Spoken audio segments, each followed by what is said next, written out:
Podcast. Hello and welcome to the German Nationals Top 8 live stream. Today I have a guest with me for the first round. Special guest Konstantin. Yeah, rank 4 in Austria, I think, something like that. Yeah, and today he will be here for the first round, and then I will be finishing it off alone in top 4 and top 2 of finals rather. Yeah. So as you know from yesterday, let's look at the standings, I guess, before we jump into the first match. From yesterday, the final standings. Bum, bum, bum.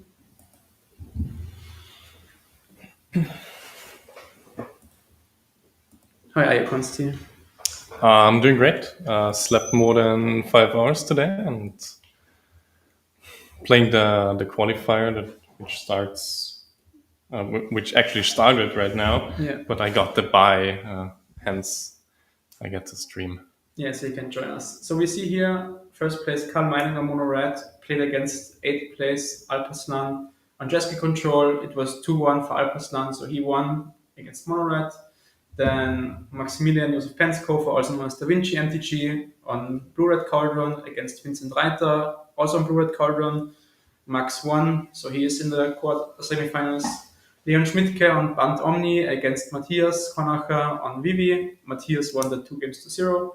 And we are watching Sebastian Röttenbacher against Eldar Tagi Said, I guess. Now on stream, it will be Jessica Artifacts against Blue Black Tempo.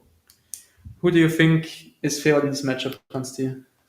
I don't know the specifics of the Jessica list, I'd say, but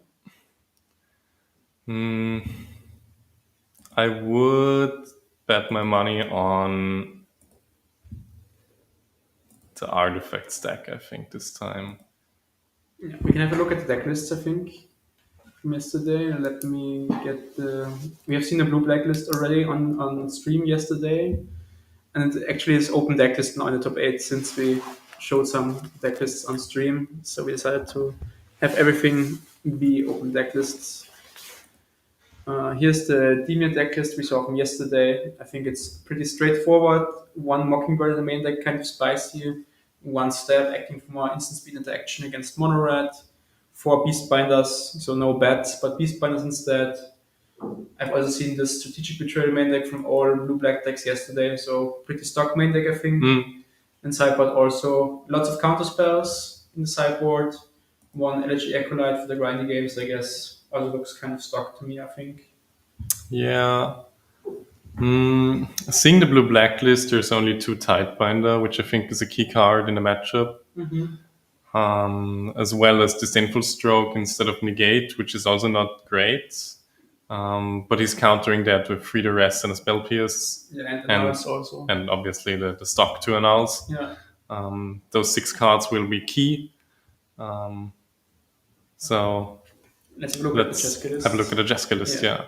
This is crazy stuff happening. I think the deck drastically improved by this card, fixing the mana base even more, having like a 3-color land.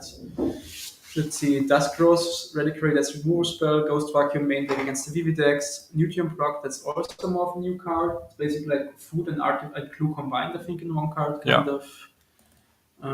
Enigma Jeweler, the engine of the deck, like making 2 mana to activate abilities, some removals in Torch and Chainsaw, Cryogen Relic, drawing card when you sacrifice it. This is a Drake that makes clue tokens and grows in size. Leeching Struler, removal spell that also creates power, weapons manufacturing, the key card of the deck, obviously. Whenever a non-token artifact enters, you make a munitions token, and when this token leaves the battlefield, it deals 2 damage to any target, so you can start sacrificing the munitions token with, as an example, Repurposing Bay. You can sacrifice an artifact and search for a new one. That's why Ghost Vacuum is in the deck, for example. The one of tutor bullets you have here. So, yeah, crazy deck. Some Tesseract. Yeah. What's a Phantom Train? This one, yeah. Yeah. And he's Permanent Coco, I think. Yeah, he's really going wild with the numbers. Lots of 2-1 free-offs. One thing of note here, I thought he at least played 1 Pinnacle Starcage main deck in order to combo kill with weapons manufacturing. Yeah. Just deal 10, 20 damage at once. Maybe he has played in the past, maybe when you played against him at the RCQ. I have not played against him, Okay. but it's just something I thought would be stock. But apparently he's decided against it. But I'm really curious how the deck plays out. Yeah, let's go for the games. And we have some sound, I think. We can check how loud it is.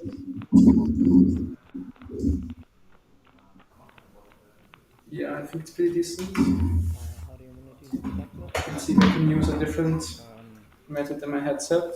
Because you can also hear the sound of the players talking. The deck list, yeah. So open deck list. Which is fine if I don't. Yeah. Yeah. Do you have it printed out or? Not here. I gave it to the organizer. If you have it. Can you find the deck list? Is it there? Yeah. That's fine. Yeah. Actually, doesn't matter. We can just mute it and turn the sound later on. I guess that's. Yesterday we also had no player sound, so it's whatever. I think Sebastian will be on the play since he was, I think, 4th place and Elder was 5th place. Let me double check that on Discord. Sebastian was 4th, Elder was 5th, so it will be Sebastian starting off this game 1 here. So obviously, key card, weapons manufacturing, and players are revisiting the deck lists now since it's open deck lists, as we said yesterday.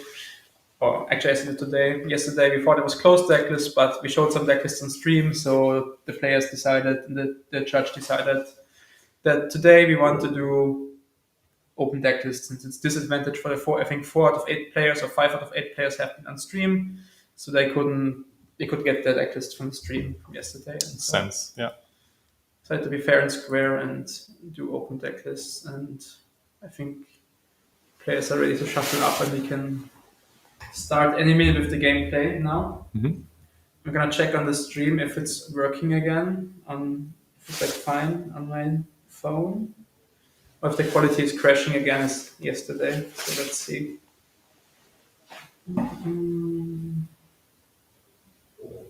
It looks great so far, to be honest.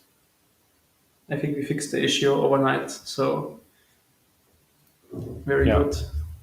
Today, perfect quality for the top 8 matches. I will also let my colleague know so we can have maybe even better quality for the finals.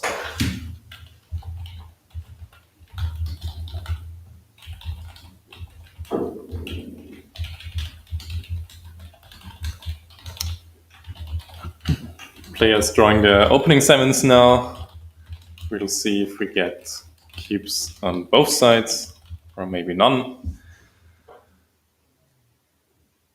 I think if you have like the weapons manufacturing, you basically keep any hand, and if you don't have it, are you forced to mulligan every hand? Maybe or not, depending on the matchup. I think maybe, but I mean, the deck plays sorts of a mid-range game as well, so I think you can keep hands without. Especially in the blue-black matchup, you can keep hands with Torch Tower and Cryogen Relic. But we have a mulligan here from Sebastian. Yeah. So let's see what he can come up with. Looking at the deck list again, as you said, you want some removal spells, a Torch, Chainsaw, Legion Extruder likely, or Cryogen Relic. I guess you can also keep like Enigma Jewel into Relic into the repurposing bay. There's like the nut draw also, right? Sacking the the Cryogen Relic, drawing another card and getting a Perilous Snare, I guess, so like an artifact O-ring effect. Running in the whole deck would be best, I guess so, yeah. In a vacuum, yeah, but he seems to have good results with it, and I do want to say I'd love to see the deck on stream. Yeah, he told me that Mono Red is a very bad matchup, so he would have played against Carl if he would have won the game in top 4. So, but sadly Carl lost. So let's see. Move this to players, makes it to the top 4 to the semifinals. And good preparation on Sebastian's part, bringing the basic land symbols to put into his lands to clearly identify. Okay, for 2 mana, we have the key card of the deck, it seems. I think it's weapons manufacturing, yeah. We got a reader at least, and it looks like it. Special alternative art.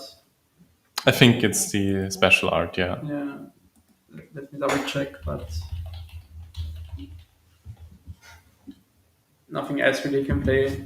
Yeah, it's this crazy full art version. So key card in play, we see Elder cracking the map on the bird, which is kind of interesting.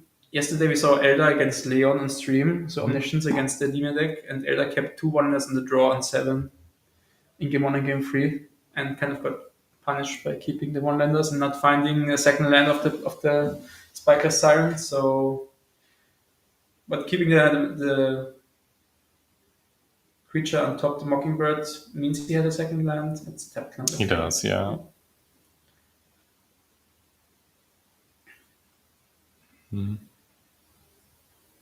So now we start with the making of the munitions tokens, creating the first one immediately right away.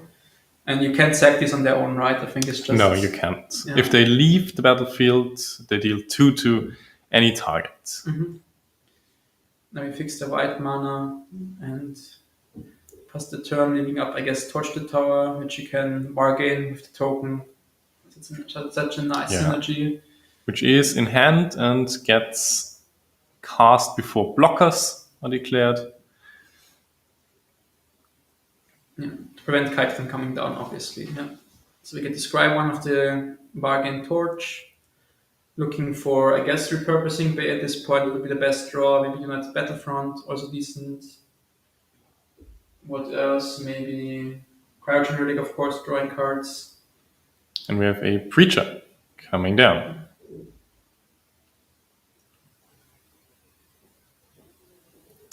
Now, for 3 mana, Sebastian gets a Repurposing Bay and a token. So his best card, basically. Yeah. In this spot, dealing 2 to Elder now with the map manufacturing token, and now that's the power of this deck. You can get the Duskro's Reliquary, which usually forces you to sacrifice an artifact or creature as additional cost, but since you don't cast it and just put it into play, you get to go around this cost and just fetch it with the deck without any downside. It has Ward 2 and exiles an artifact or creature an opponent controls until it leaves the battlefield. So in this matchup, at least game 1 forever, I think. There's like no flat main deck usually. There's not, no. And for Sebastian, he basically gets everything he wishes for. As I thought, Elder really has to win the games in the early games. Mm-hmm. But Sebastian being on the play with a very good start, he already took over the early game, and we've descended onto the mid and late game, which is usually harder for for Elder, because he only gets to play single spells.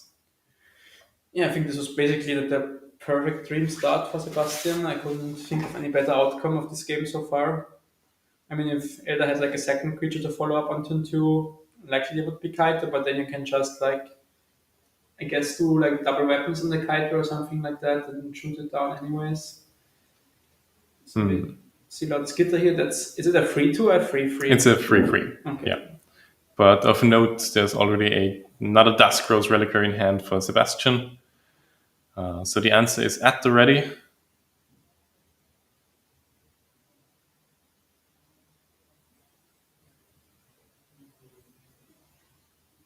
And a Tezzeret off the top.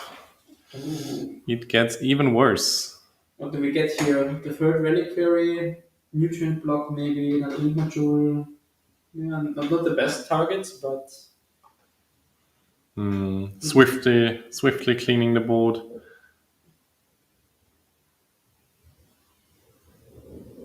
Oh, can you ultimate it this turn already? How much is it? 6 or 7? Yeah, 7, yeah. 7. So he should... Yeah, it goes he should be able to, because he can tap the Repurposing Bay as well. So he was for loyalty, then he played the Reliquary and made a munition, so that's 6, and now he sacked the munition, makes the, I guess, Nutrient Block out of his deck, gets 9 munitions, so that's 8 loyalty and Tezzeret, and what's the ultimate even doing? You get an emblem with At the beginning of combat in your turn, put 3 counters on an artifact, it becomes a 0/0 creature. So is it like the old Tesseract that just pops them, makes them 5/5 Yes, for one turn? For 1 turn, you get 5/5s. Yeah. That's the blue-black one. So yeah, making 3/3s every turn now. And the nutrient block is an indestructible, right? Yeah. So you can make an indestructible 3/3, or also turn the weapon manufacturing token into 3/3s, I guess, and start attacking. I think maybe could have attacked with one, maybe not. The weapons token has summoning sickness. Yeah, but he had like one laying around, maybe. He the beginning of the turn he sacked that for Duskgrow's Relic, I think. Okay, yeah. Yeah. I mean, the game is over pretty much, anyways. At this point, time is just passing, and Elder is staying in there.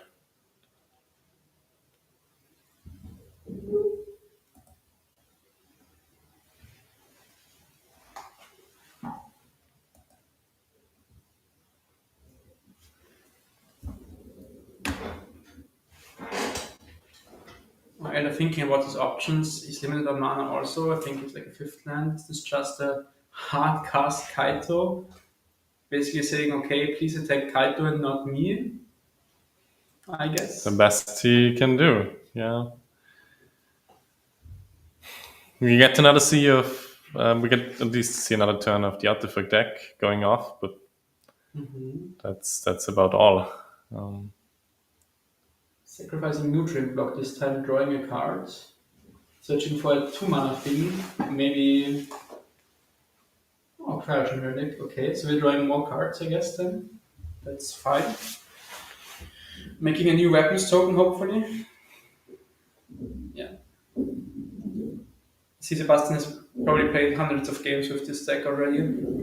Carefully navigating every trigger and not missing anything. And we draw from the relic. And found another torch, a land.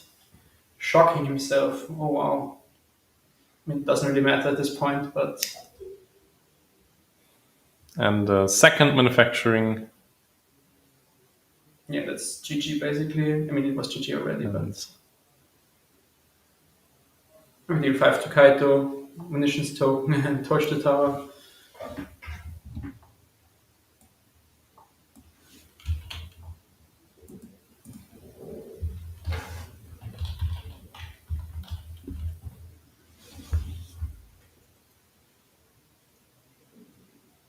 Oh, you can put on the same token the counters, and I just made a 6/6, and Elder scoops up the cards. And that's game 1 to Sebastian. Winning pretty solid looking against Elder, who couldn't really do anything this game. But maybe this is how the matchup plays out if you're on the play and have like the good start, and Elder doesn't have like the double creature draw on turn 2 to ensure Kaito this game. But I think the things might turn around post sideboard, since I don't see much that Sebastian is adding to the deck, like negates, maybe Pinnacle Dark Ages or some reclaimers to regrow stuff, but nothing really that impressive. No hate cards needed, and Elder adds like NRs, Duress, Spell Pierce, maybe even Strokes for the Battlefronts, Tidebinder, so lots of stuff. Yeah, it surely gets a lot better for Elder post board. Game 1, he doesn't really have good interaction.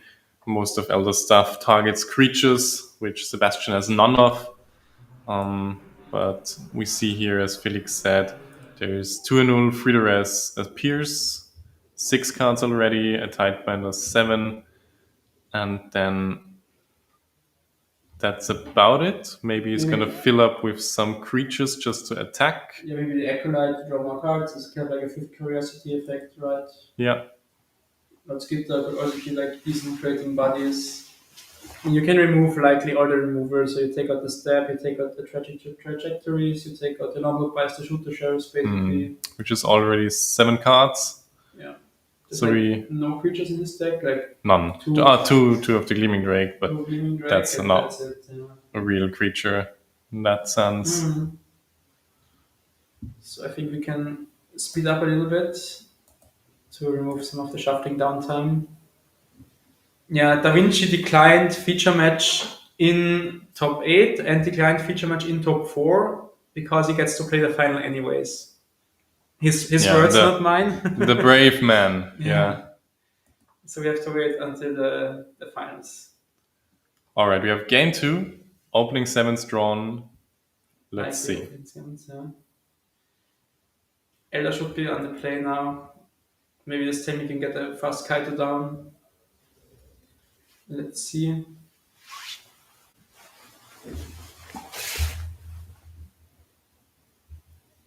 Stream quality is still looking fine. That's good. Crisp, yeah. Yeah, Very good. perfect.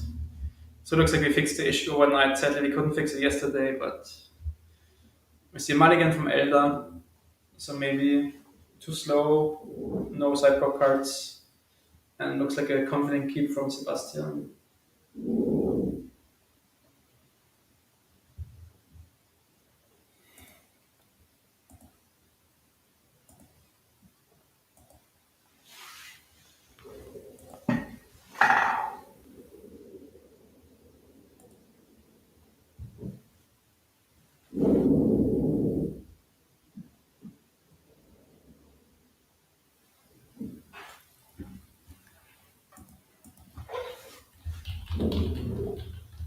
Elder is looking now at his mulligan to 6.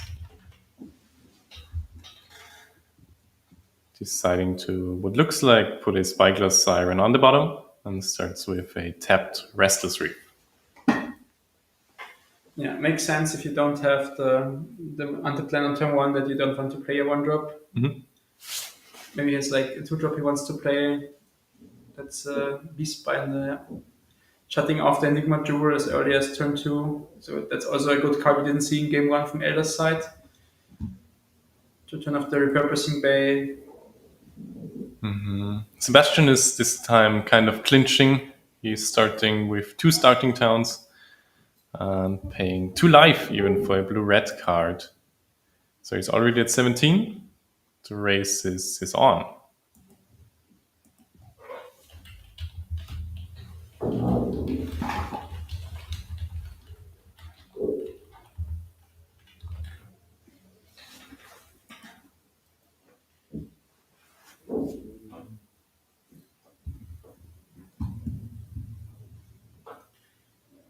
So the Drake, he could crack the clue immediately, which he does. The correct Drake, yeah.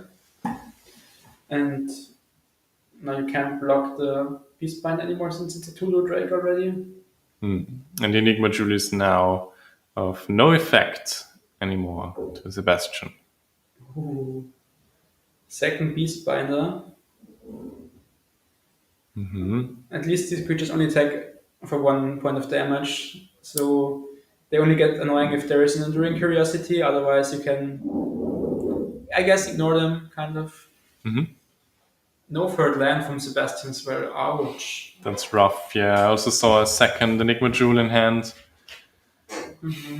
Double starting turn hurting a lot as well in the early turns. Yeah, those are becoming more of a liability. Even with 1 Freezer attacking you, your life points are going down in a rapid.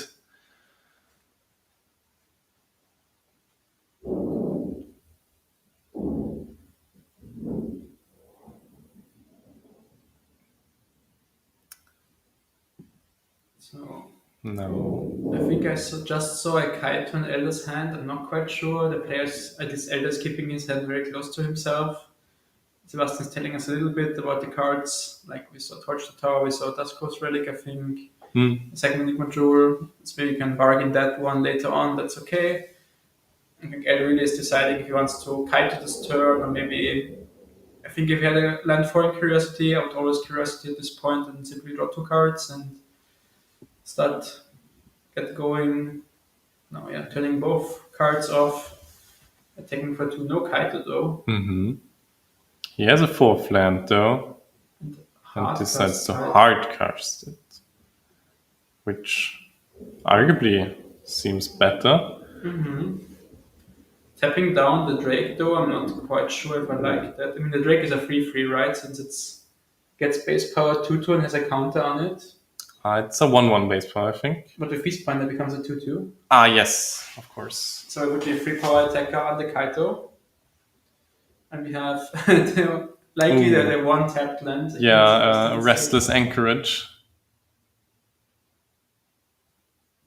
Yeah, he plays one Anchorage and one Mistrise Village, and that's it as tapped lands at this point. So kind of unlucky. But Oh yeah. that explains, yeah. Double removal spell for Sebastian now on both Beastbinders. And the Kaito. The Kaito, yeah, from the munitions token. Yeah, we're just killing everything, and now it's looking good again for Sebastian. That was quite a turnover. So this deck is really good into blue-black. If you get to land the weapons manufacturing, this looks very, very easy, smooth sailing. Even though it's stumbling on lands, it just goes like, okay, kill your thing, and kill your thing, and kill your thing, and kill your thing. And in the end, I'm gonna win eventually. Yeah, those 1-mana removal spells really seem key. Sebastian being mana screwed, but he handled the board at an ease.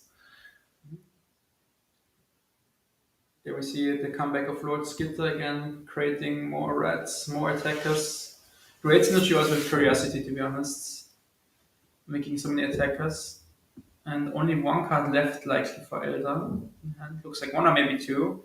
And Leon still has, Sebastian still has a torch, I think.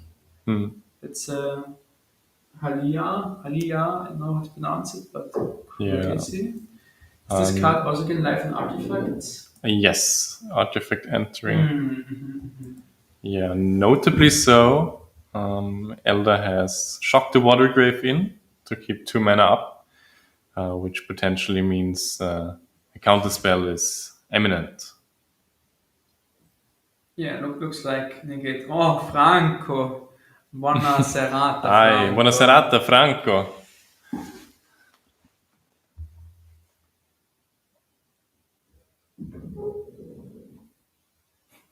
So we bargain right away the munitions token, doing 3 on that Skitter and 2 on the red, I guess. Good tomorrow again, very good. Duolingo lessons paying off, yeah? And that's no counter from Elder. Maybe he has an Annul in hand, maybe it's a Disdainful Stroke, maybe a Flatpits Drowner. Yeah, notably, Elder doesn't play Negate. He only plays 2 Strokes, Duress, Annul, and Spell Pierce, I think. But here from Sebastian, we see the power of the 1-mana removal spell once again.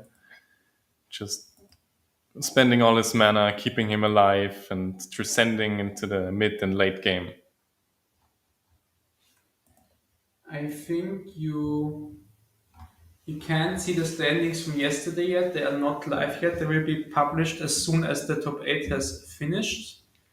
And deck lists are available for the players in paper, and we show them at the beginning of the feature match. So in top 8, it's open deck list, but all deck lists will be uploaded on the Unity League page after the tournament is finished. So we have top 8, top 4 finals, and then once we're done with that, you can find everything, final standings and deck lists on the Unity League website.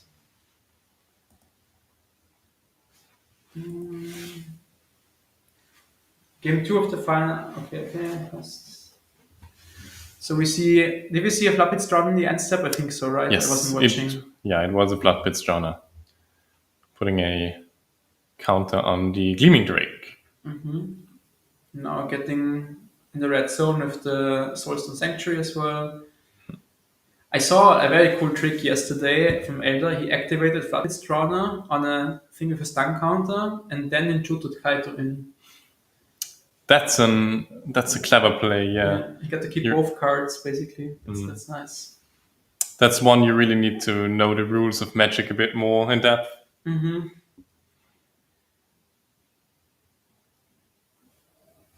This is Vintage Cube staple, Legion Extruder, ETB, dealing 3 damage, and then you can sacrifice 2 damage, I think, and you can sacrifice an artifact and create a 3/3 Golem. So he used the ETB to deal 2 damage to the land, Then he sacrificed the weapons manufacturing to create the 3/3 golem, and again the remaining 2 damages on the Soulstone Sanctuary to kill it. So very controlling game of Sebastian again, trying to handle everything we have on board for Elder. Yeah. So far, no card advantage engine for Sebastian, and also unknown if he has one in hand, but he's certainly looking for one.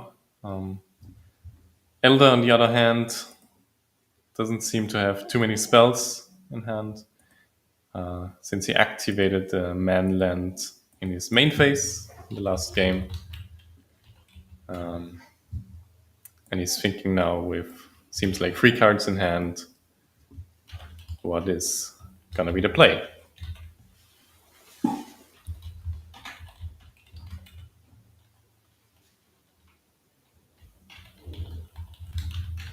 Only 2 cards in hand, I got mistaken.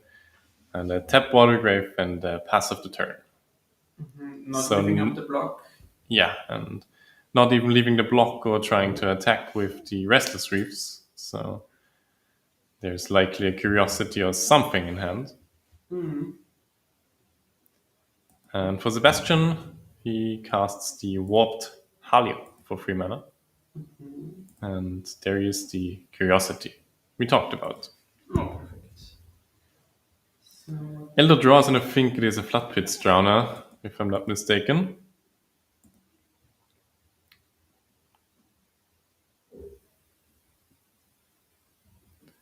And on the side for Sebastian, there's 2 3/3 creatures and a Gleaming Drake with unknown amounts of counters on it.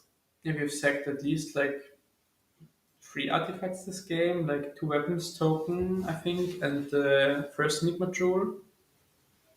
Something So it like has, that. Should have, and the clues, it should have 4 counters on it. it's 1, 2, 4, 2 weapons at token, least 4, yeah. 1 clue, 1 Enigma Jewel. So it should be a 5/5 flyer. Maybe he missed some counters. I'm not quite sure. I wasn't paying close attention to the Drake card. But we have another reader, and I think Legion Extruder is instant speed. It is, yeah. Yeah. So you can make instant speed 3/3s, growing the Drake, gaining life with Halia, doing all sorts of stuff. And can you sacrifice the golem to make a new golem? Is it like, You can. yeah. Yeah. So you can just block and then sack before damage, triggering Yeah. the Drake, But, the Halia. but notably, he has to pay 3 mana, I think. And he currently only has 2 mana open.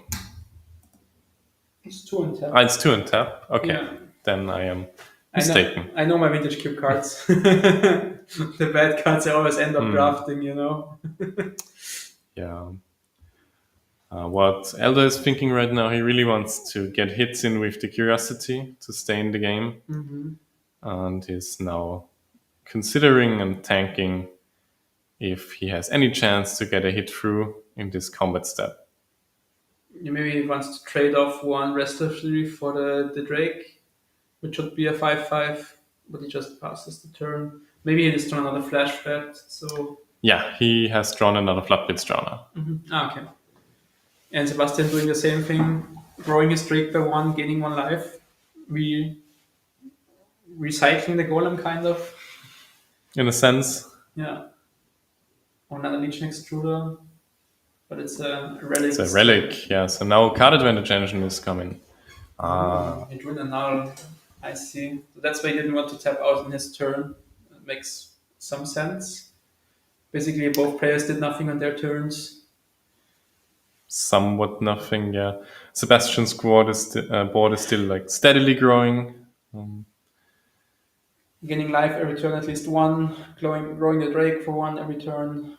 It's okay. Will eventually be able to one-shot. Yeah, he's doing the same thing again, sacrificing the golem, making a new golem, and we have Ooh. Tidebinder on which card is the question. On the extruder, I think. I would guess so as well, yeah. Yeah. Great top pick by Elder. We still go to Drake. Should be a 7/7 or 8/8 now. Would be my guess. Hmm. Almost enough to two-shot Elder now. We take one more damage for a new Legion Extruder. Killing the Tide by creating a weapons token.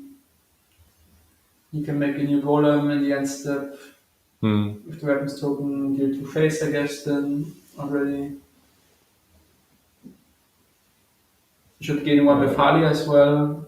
1 life, actually 2 life, and now, yeah, this looks, I think, pretty much over again. Unless Elder finds one of his removal spells, the ones he left in, like 1 or 2 maybe. And otherwise the Drake will win the game in 1 or 2 turns, yeah. Same as in game 1, we have steadily progressed into the late game, which the artifact deck just takes over in doing multiple things a turn, triggers and removal spells, as well as card advantage engine. An Elder only drawing the 1 for turn. And should be now pretty locked out of the game.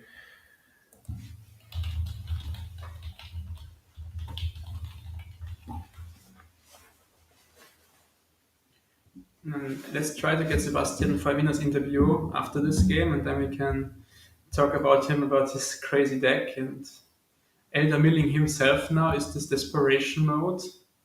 Do you have anything you can mill over in the blue-black deck? Not really, right? And he gets to trade the Drake for the Restless Reef. Not sure if that was needed to be.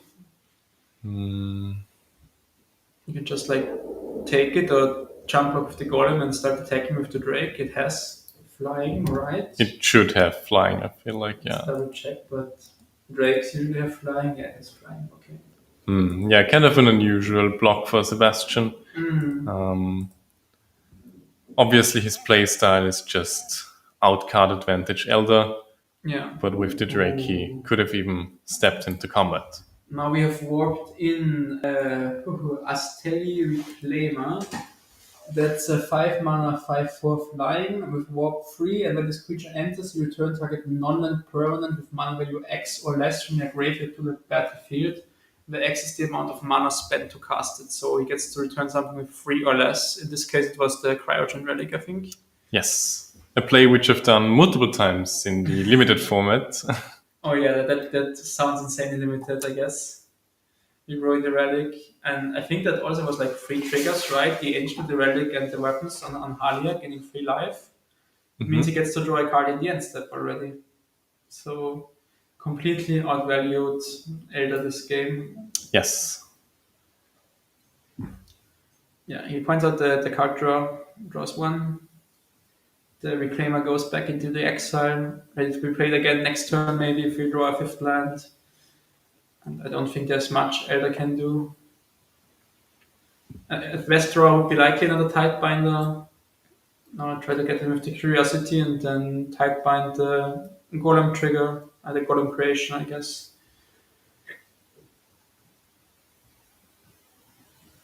But Sebastian has like 5 cards in hand or something.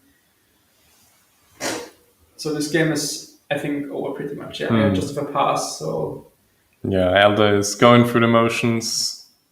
He's leaving up the Restless Reef to block, which I'm not sure. I think you should attack with it maybe. But then but then it just gets killed, it just gets shot down and blocked by Golem. Yeah, it just takes the weapons, munition token, and then blocks with Golem and trades that way.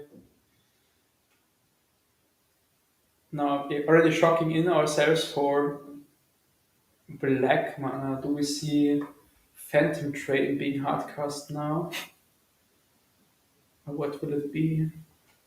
I feel like the card is not in the deck anymore, maybe. It's just the weapons manufacturing. Okay. But if you shock for black, then... I guess it is, yeah. Ghost Vacuum making 2 more munitions, so he has 3 munitions, getting lots of life with Hardia now. Yeah, this game is completely over. There's no other black card in that. Yeah, no, it has to be. I'm curious what he boarded out then, because he has the Halliers and the Reclaimers, which is 4 cards already, and I think the Pinnacle Starcade should be in as well. Yeah. So he has at least to cut 5 cards from the main deck. Maybe the Tesserats, since they're better against Tidebinder. Yeah, even leaving in the Ghost Vacuum. Yeah. Maybe the Chainsaws as well.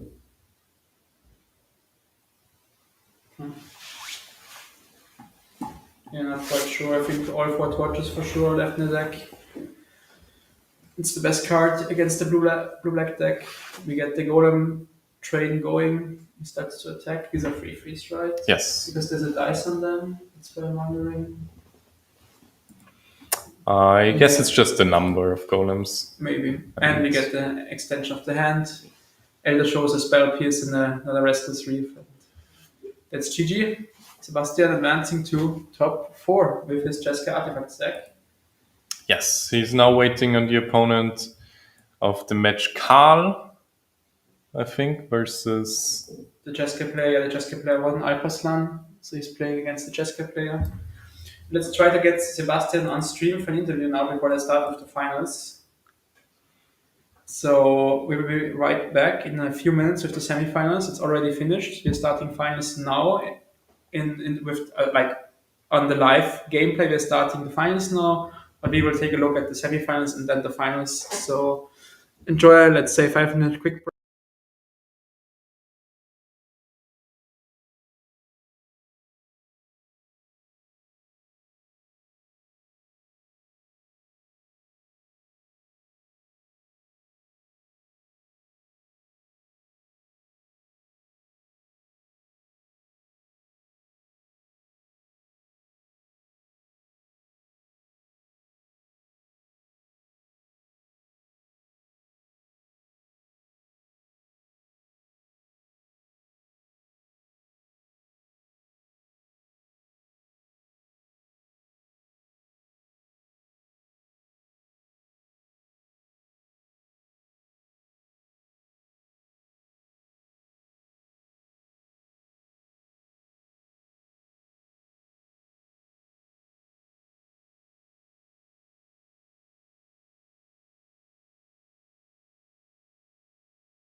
Hello and welcome. We are back here with Sebastian, Hello. the top 8 winner with his crazy Cheska Artifacts deck.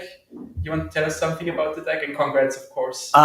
So the deck I started brewing when weapons manufacturing was pretty much spoilered, and about a week after I started brewing it, or after the set released, a very similar list to what I had running, won a top 8 on Arena, stole some cards from there, made some own improvements, and yeah, I've been running it since I think 3 months now, nonstop. Yeah, pretty much since yeah. AOE got released.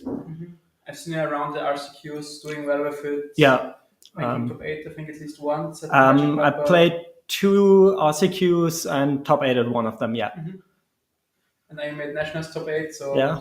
even top 4 already is. The deck can win if you know what you're doing with it and you get a bit lucky.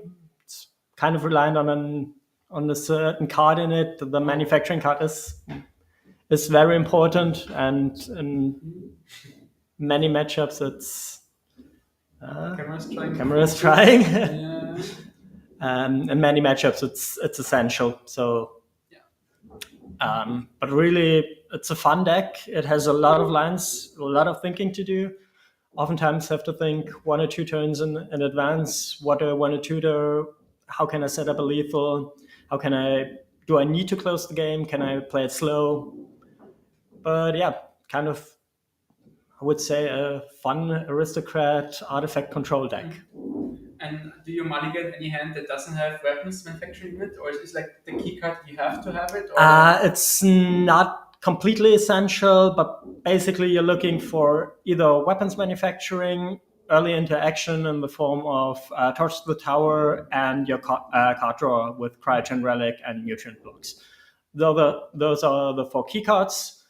Repurposing Bay is a nice to have, but I find it less and less reliable in the deck. It's not the power player it is in the synthesizer decks or similars. Yeah, so you're playing New Tesseract. We saw it ultimating on stream. Yeah, not the first time this weekend. I think I made 5 Emblem this weekend alone. Oh, wow. It's really performing well in the deck. It's a 3 colorless planeswalker with 3 irrelevant abilities for the deck. The -1 gets you hate, it gets you removal, it gets you card draw. The +1 can cheat you mana with Enigma Jewel, can get your reactivation of your repurposing bay, can grow your creatures, and the emblem just wins games. It does everything the deck wants. Yeah, sounds like a perfect fit, right? Yeah, it performs really well, and it sometimes ultimates the turn it comes in. It's just... As it was in the blue-black game, yeah. which we watched right now, you ultimate on the same turn. And the new card, Multiversal Passage, you have 4 of those in your deck. Also helps to fix the mana. The mana is horrendous and really painful. Mono-red thanks you. You're doing half the work for them. But it really helps to smooth out the mana. The 1 copy of Phantom Train oftentimes ends up in hand because you're drawing a lot of cards. So having another 4 black pips potentially is really valuable. So it really helped the deck out a lot in terms of consistency in the mana base. Yeah, we know in top 4 you're playing against Alphasan and Cheska Control. Any ideas how this matchup will go? Do you think you're favored? Or? In general, the Cheska Control match feels favored for my deck, since I can put early pressure on, but I can also go for a very long game. Again, Tesseract is one of the really strong cards in the deck, and the weapons manufacturing is really key. Most Cheska decks nowadays are running 2 Ultimas to 3 Ultimas. They are the key cards for them. Don't kill enchantments, right? They don't kill enchantments. That's why the weapons manufacturing is so important in this matchup. They basically have Get Lost, which is a bad card against you otherwise, and sometimes some sideboard cards and Exercise or something like that. But they have a really hard time getting rid of a weapons manufacturing once it's down on the board. The most fun is if they bring in Starcage. Oh, yeah. It never works out well when someone runs a Starcage against this deck. Most often ends with, okay, shoot you for 6 in the face. Next turn, play an artifact, get a Duskro's Reliquary, exile your Starcage, get everything back. We're doing this again. Yeah, we have seen you also play Starcage in your own sideboard sometimes to like one-shot players, right? You can get with the No, repurposing play. it's more as a removal piece. It's good against blue-black. I bought it against the blue-black matchup. It's good against Selesnya if you happen to run into it, and it's good against the Pixie decks. Yeah, makes sense. Against blue-white, we're expecting negates, if you want to tell us. 2 negates, and the Astali Reclaimers are really good in every control matchup. Since we're playing open deck list, the Reclaimers are slightly worse, though I don't expect Rest in Peace coming from my opponent, especially since they would nuke their own Shiko. Yeah. So.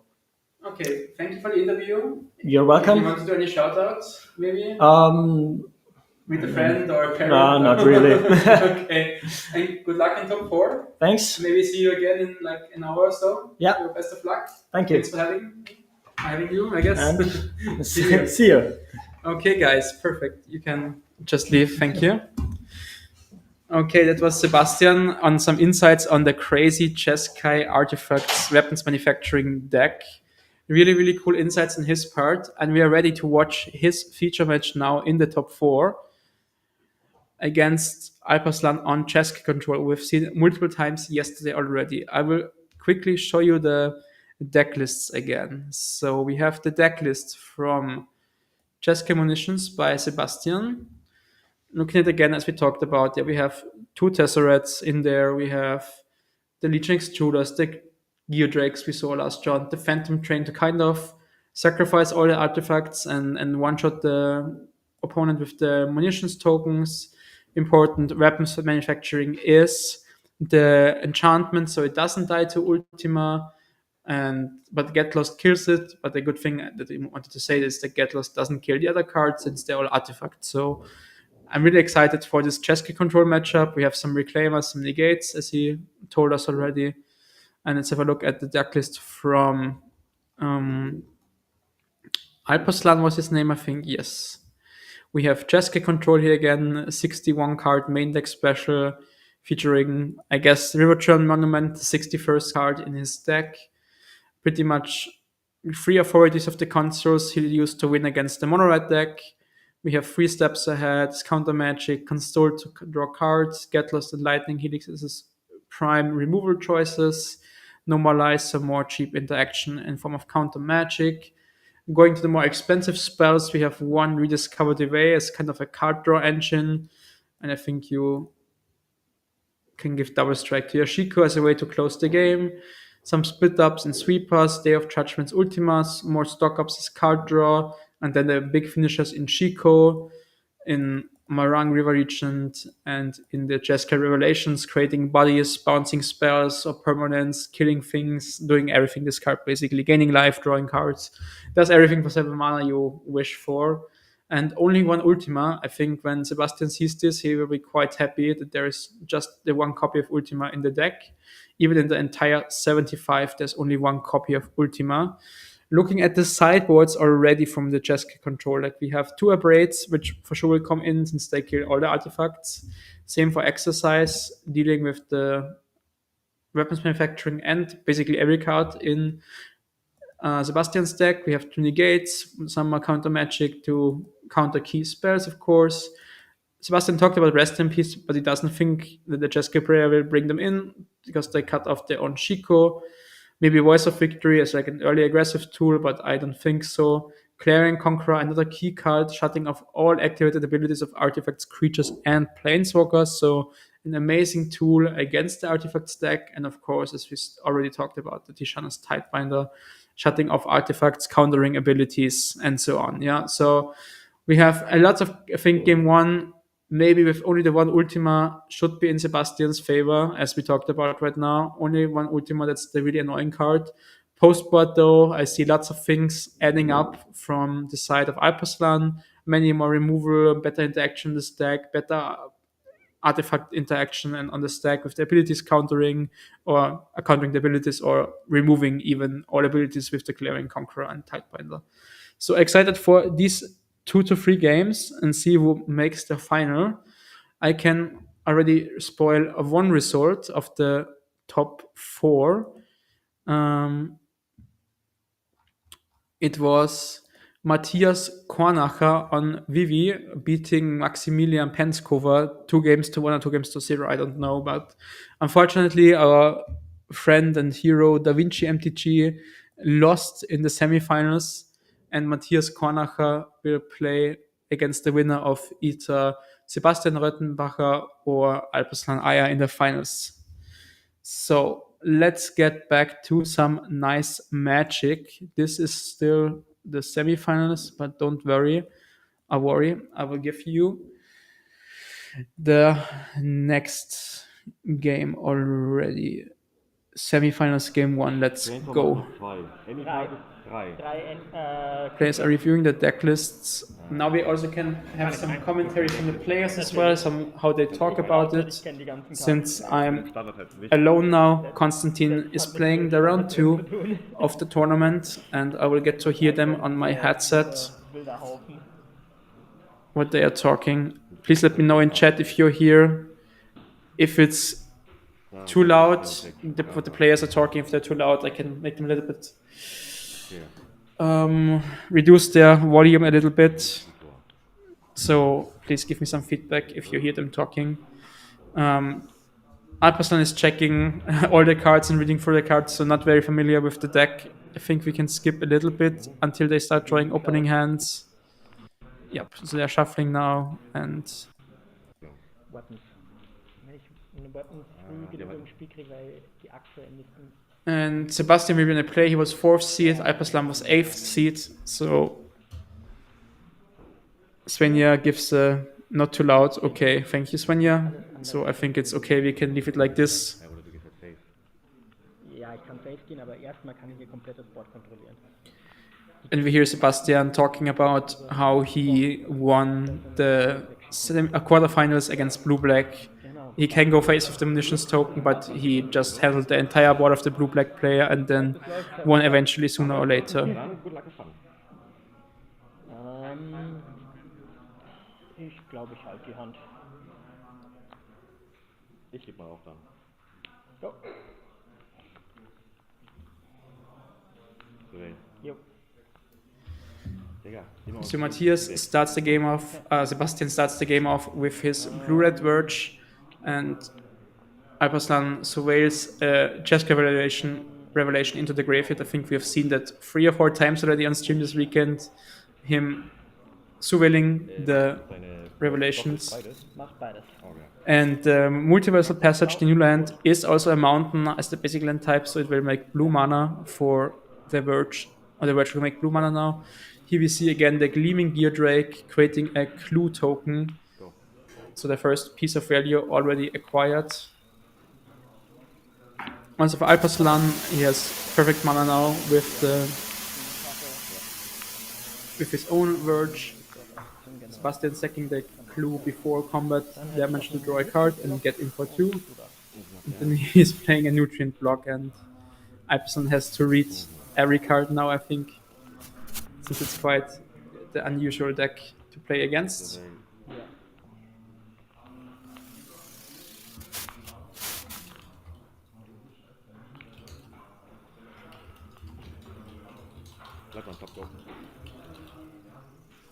And then a Surveillant, no early action, so I guess Alpaslan kept a slow hand thinking he would play against the control deck, not looking for early interaction.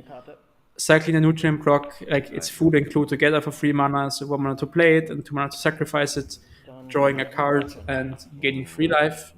Also growing the Gear Drake, and we see Normalize on the Cryogen Relic, so Alpaslan clearly identifying, okay, I don't want to have Sebastian draw too many cards. Now it's a good turn to resolve stock up. Main 9. And he says there's no counter spells in the main deck. And I think that was Ultima we just found, so that's the key card. The one-off copy of Ultima, and we see the random authority of the console. So now every creature that enters the battlefield will gain Alpaslan 1 life and will enter tapped. old card originally printed in Kaladesh, I think 2016, 2007-ish era. 20 für Weiß. 4 mana, that's United Battlefront. A new version of Collect the Company, basically for, I think, non-creature and non-land permanents that cost 3 or less. Non-creature permanent, oder? Non-creature permanent. It's non-creature, non-land permanent with mana value of 3 or less, and you get to look at the top 7. Enters. Alter. Also ich habe direkt einen Trigger. Ja. So we have Weapons Manufacturing and Repurposing Bay entering together, so there are 2 key cards for Sebastian, creating a weapons token straight away, since it enters, both entering at the same time, and there's, Ja, das ist I think, not the Ultima beendet den Zug. best Ultima. I think he was kind of scared of what's gonna happen, since he only killed like 2 permanents more or less, and now we have Tezzeret. Tezzeret doing nothing yet. Ja. Courage and Rally, creating weapons token, making 2 counters in Tezzeret, drawing a card, and I think Tezzeret needs 7 to ultimate. Yes, so we just zero it, I guess, or maybe we search up a card, but then we expose it to Lightning Helix, so I would just do a 0 on it. Pretty fast gameplay from both players so far. Looks like they know what they're doing for most part. And Sebastian, I think he should zero the Tesseract, otherwise he will expose it to Lightning Helix. He decides to search something from his deck. Another nutrient block, so another card draw engine, cycling the Tesseract basically. 2 for warning, if the opponent has the Lightning Helix, that's okay, I think.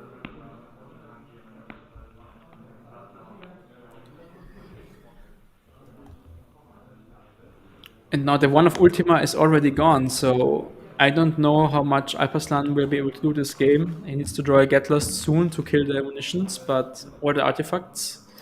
It's really hard to interact with them for the Cheska deck, and we have a second stock up. I see a Shiko, 2 Revelations, I think at least 1 land, so I guess Revelation can be a good way for Alpaslan to get back into the game. With bouncing the munitions, killing Tesseract maybe next turn, making 2 monks and drawing 2 cards, getting 4 life back.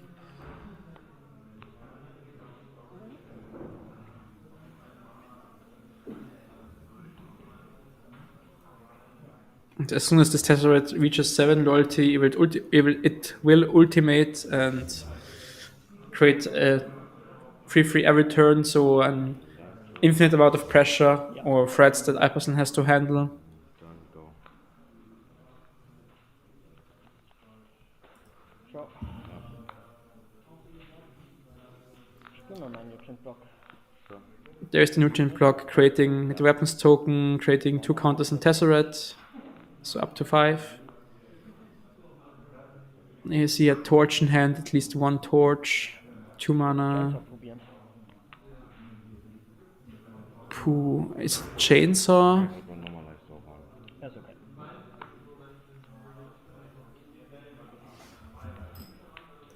I think that was Chainsaw. I'm not quite sure on this artwork. Let me double check, but there's not much that costs 2 in his deck. I guess it was a Chainsaw artwork. Weiß und Second Ammunition für ein Dustcross. And why are we countering? Yes, it was Chainsaw. And why are we countering Chainsaw? What does it do? Whenever one of my creatures die, put a counter on Chainsaw. The creature gets a number of ref counters on Chainsaw. So I don't think it does a lot. We simply countered it. So Einen von den alten Munitions mache ich zu einer 3-3 und auch für 3 zu. Wie viele Ammunitions hattest du? Warte, Weil einen hast du gerade gemacht. Ja, ich hatte 2. Ich habe einen für Nutrient Block gekriegt, habe einen gesackt für Dustcross, musste einen vom letzten Zug für Crygen über haben. Du hattest see there, unsure on the amount of Den gecastet. weapon tokens Sebastian has, but he should be able to attack this turn, I think, pretty sure. Für Dustcross. Ja, okay. Habe einen neuen gekriegt. Ja. So he attacks for free. Alpaslan down to 7 already. And next turn, Sebastian is threatening another 3 power attacker, a new one. Every weapons token, and if Alpaslan kills the weapons token, he will take 3 damage as well. 2 damage as well, so doesn't look that great for our Jeskai player here. But I think I saw the just revelation in hand, so that could be a great tool Relic ohne Target. to Ohne combat Karte. the life loss and the damage. We cycle the relic to draw another card. Move to combat. Ja. Why wasn't the creature tapped? Oh, because it doesn't enter the battlefield, it just becomes a 3/3. So it's a creature, and it won't be affected by authority, since it's already in play. It just gains, it's an artifact, and then it gains the creature type and the counters, so no, it won't be tapped. Target. And now we have Cheska Revelation, gaining 4 life for Alpaslan. 2 Schaden schießen. Auch auf meine Creatures, die ich gerade mache, Ja. ne? Okay. Das wollen wir nicht. Das wollen wir auch nicht. He is thinking about what he wants to do with his Cheska Revelation. I think you just like bounce the weapons manufacturing, deal 4 to. Ich würde den bouncen. Okay. Oder warte. Damage. Wenn ich 4 Damage mache, was anderes. Ich mache 4 Damage. Ja.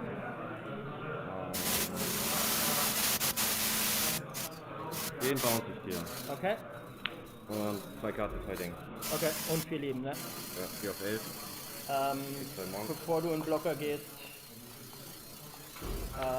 die 2 Schaden gehen auf dich. So he deals 2 face with the first munitions. Ein Torch mit Bargain. Einer schießt den weg, einer schießt den weg. And then he sacks his munitions to the last munitions to bargain a torch, clearing both tokens, leaves the card on top and still attacks for 3 damage, putting Alpaslan down to 6, I think, again. And we have already Finals Game 1 uploaded. Corruption. Kriegst ein Leben. Ich krieg eine Munition und einen Clou. Ja. Und du darfst. Kinda rough.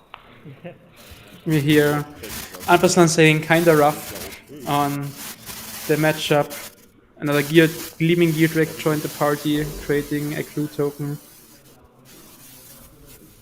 Along the way, ensuring more card advantage for Sebastian later in the game. Ich habe einen Clou, eine Munition, ein Dust Roll, der da mehr bleibt. 2 Mana auf die. Und du hast 3 Attacker. Potenziell, ja. This game already looks quite grim, to be honest. We need a Shiku soon, maybe another revelation, but the first one was perfectly answered by Sebastian. Dealing with the munitions token, dealing with the torch the tower in hand, already clearing the creatures again, so nothing to be scared about on his side. Game looks in full control. Control player has a bunch of cards in hand, but still nothing to do with them.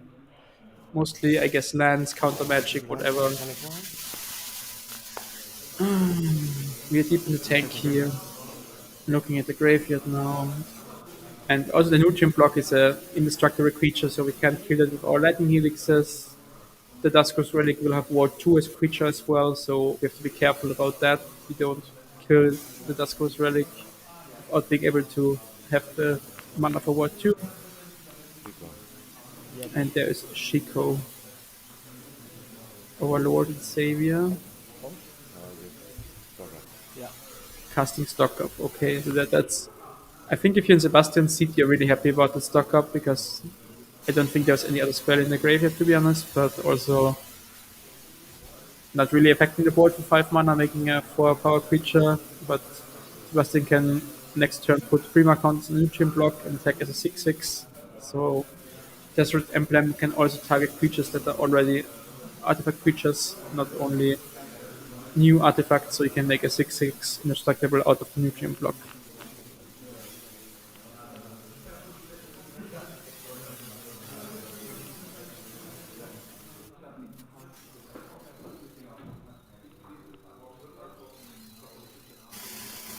Still in a tank about the stock up decision. I see a second stock up, I think. A foil card, I don't know which one it is though, sadly.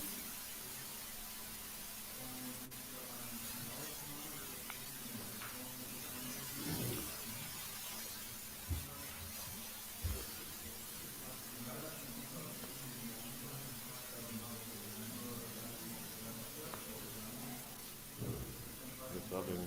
Passt. Warum bin ich zweimal verkackt? So, spiel mal einen leeren Block.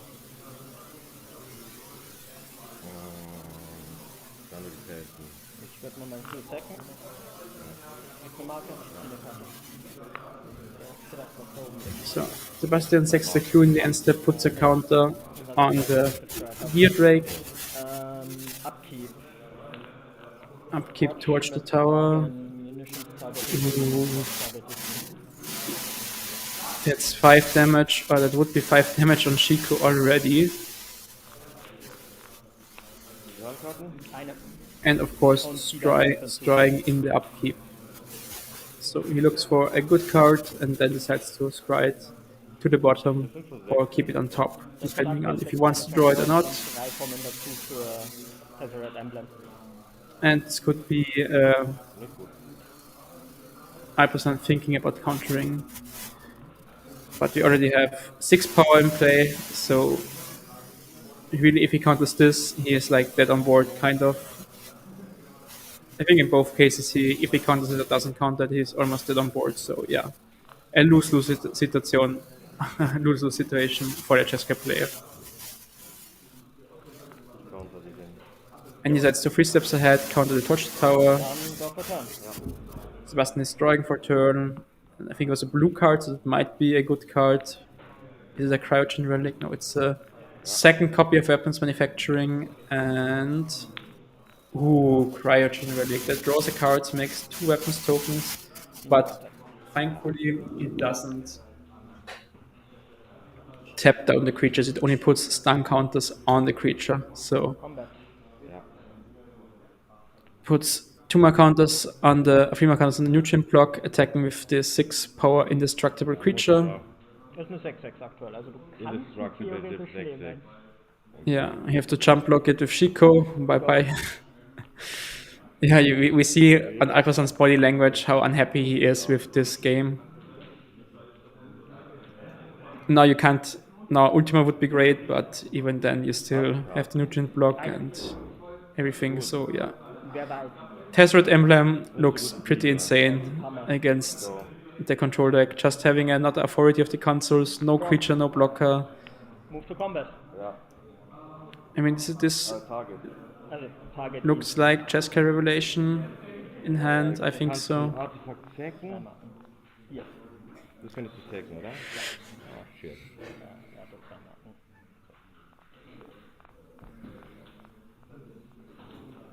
machen. Even though if he sacks the artifact, then he can like bounce the nutrient block, sack the and deal 4 to the gear drake, and then Sebastian will sack the nutrient block Bounce and Damage ins Gesicht. Ich krieg 4 Leben, zieh 2 Karten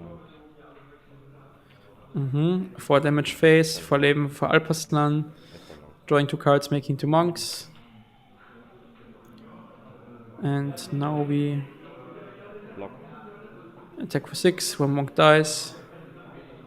We have for 3 mana. Oh, repurposing bay.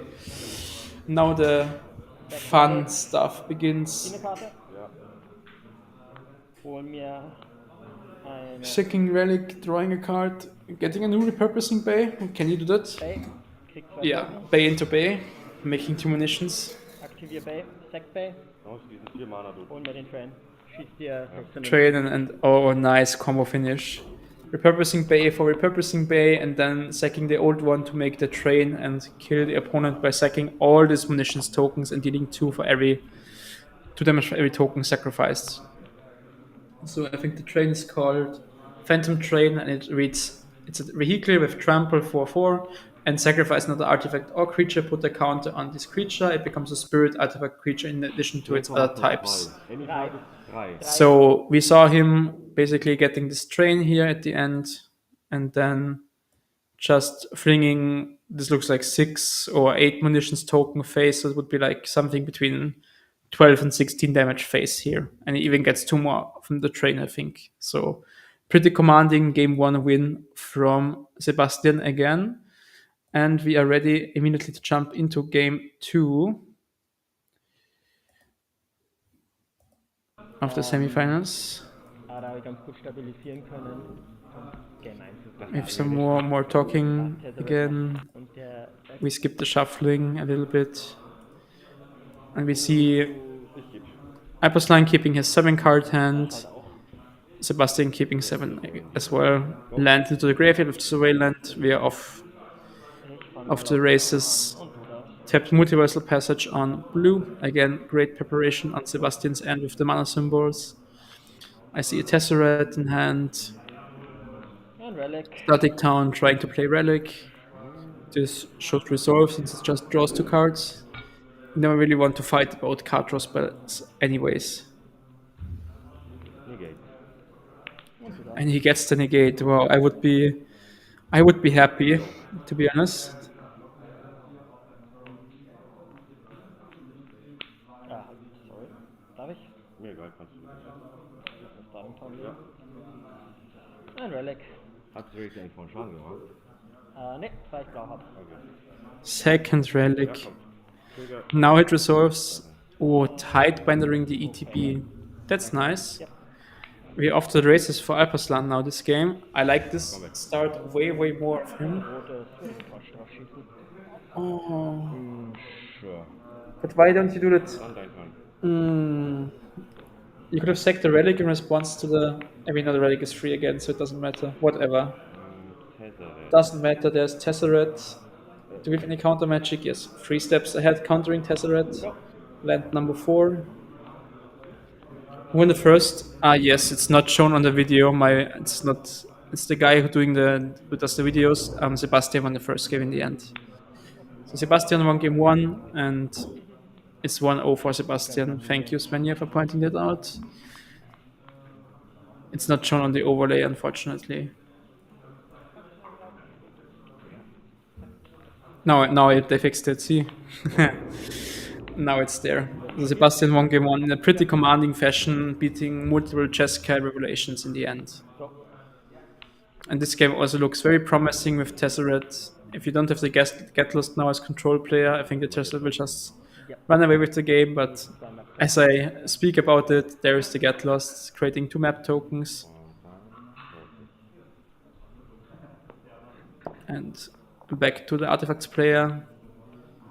We have 2 map tokens and United Battlefront. Let's see if there's more counter magic left. No, it immediately resolves. Let's see what we can find in the top 7. It's Legion Extruder and Weapons Manufacturing. And that's actually a brutal combo. Every munitions you make deals 2 and then you can sacrifice it right away and make a golem out of it. So quite strong. Every turn you make a golem and shoot something for 2 or someone for 2. And Sebastian even shocking in his land. So very dominant start from the Weapons Manufacturing deck. Aber was ist das andere Land? Blau. So has open counterspell mana, but now he shows 3-3, zieh eine Karte. Response, weil ich mein Konsoles Start machen. Ja. Oh, this is still the semi-finals. 4, 5, 6, 7. Ja. The finals is already playing live, but this is pre-recorded, so this is the semi-finals. Also du kriegst eine 3-3. Ich würde einen 3-3 machen und eine Karte ziehen für Pride und Relic. Okay.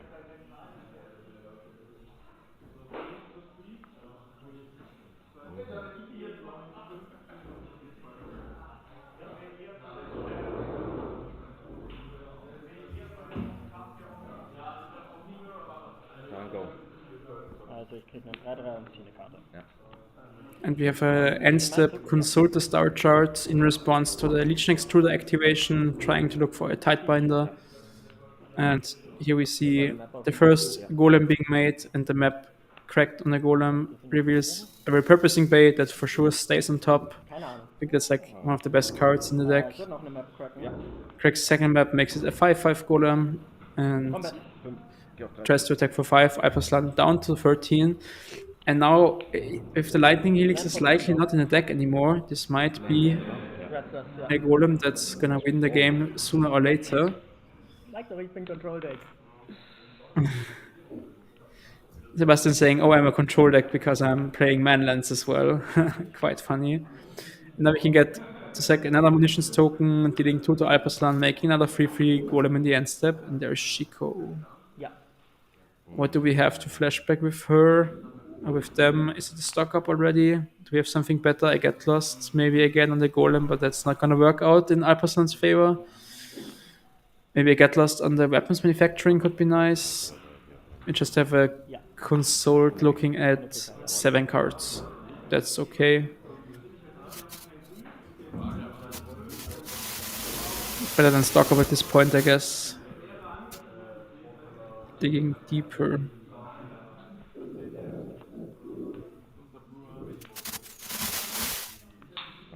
Yep. Endstep. Torch mit Bargain auf Conqueror.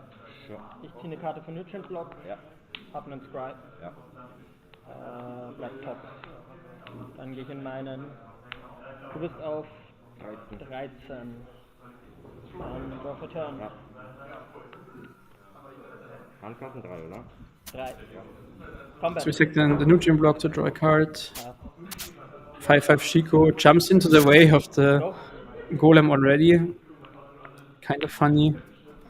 So I think Alparslan has no removal in his deck left. There is another Shiko. Ooh, that's why. Okay, that makes sense to jump block with a Shiko. And that means we get Ja. another. Also mit dem auf dem Stack, mit seinem Pass auf dem Stack. Ja. So auf dein Gesicht. Mach einen 3/3. Wait, how did the Clearing Conqueror end there? End up there? Auf alle getappten wahrscheinlich. Ja. Yep. Dann gehe ich in meinen. Wait, what did I miss? How did the Conqueror go there? I guess he got shot with. No, not into play, but in the grave at first place. I guess he got shot with like Legion Extruder and a munitions token. I was not paying attention. It's a copy. Wechselt das, oder? Yes. Yeah, but he has the O-Ring, the Perilous Snare, he gets to exile. So the Clarion Conqueror draws a card with the. Das ist ein Spielfeld. Das ist ein Token. Ah, so, stimmt. Yeah, it's a token, so now it gets exiled. 2 Munitions Token kriegen. Ja. 2 munitions token, yeah, this looks just over to be honest. And you can attack with the Golem into the Shiko. Combat ziehen, ja. Ja. Halt noch eine Karte, 10 Protection. Wenn du es machst, kannst du machen, ja. Ja, hab ich noch nicht. You get to draw a card, then attack into combat. And now we forgot the speed, I think. The Perilous Snare brings us some speed, but what does it do? Anything special on the speed ability? Start your engines, put the counter on a creature vehicle you control. So I think we should track the speed, it's good to grow the golems. And we make a new golem and shoot the Shiko for the damage with the weapons manufacturing. The second weapons manufacturing has everything, and without the Ultima, I don't think Alparslan can win this game anymore. So let's see. He drew a land for turn at least. Aktivieren. Ja. We are drawing main phase cards. It's another land. Putting it into play tapped. Aye. Combat? Ja. Attack for free. We have a lightning helix here. Down to 8.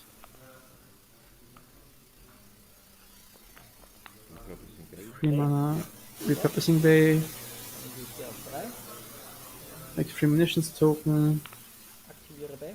Aktiviere Snare. Sacrifice the Perilous Snare. Gets the train. And now that's GG, I guess. 4, 6, Sind 15, 10. Okay. GG. So die Spiele. Yep. Ja. Signifikant. Ja, für Controller richtig scheiße. Ja, ich glaube auch. And Sebastian is saying the matchup for control is quite bad. If you don't have the ultimas, we get the train, sack all the munitions again, and congrats on Sebastian for advancing to the finals. Unterschied macht. Very, very well done on his part with his chess cam munitions deck, advancing to the finals of the Unity League, German nationals. In the finals, there's waiting Matthias on Blue-Red VV. So we will have a short break. I think the players are currently playing the finals, so we won't get an interview with with Sebastian again, but I think we had a pretty deep interview already with him about the blue-black matchup and some insights on the deck. And we will take a short break, 5 to 10 minutes, and then we are back with the finals.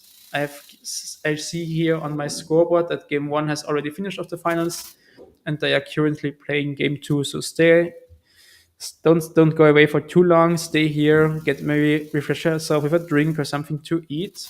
Treat yourself with a nice lunch, and we will be back in, let's say, 10 minutes, or we put the time on 10 minutes, and then we are back with the finals of the German nationals. Sebastian on Cheska Weapons Manufacturing against Matthias on the Blue-Red Vivi Cauldron. I'm excited for the finals. Don't go away. Stay tuned. See you in 5 to 10 minutes. Bye-bye. And yeah.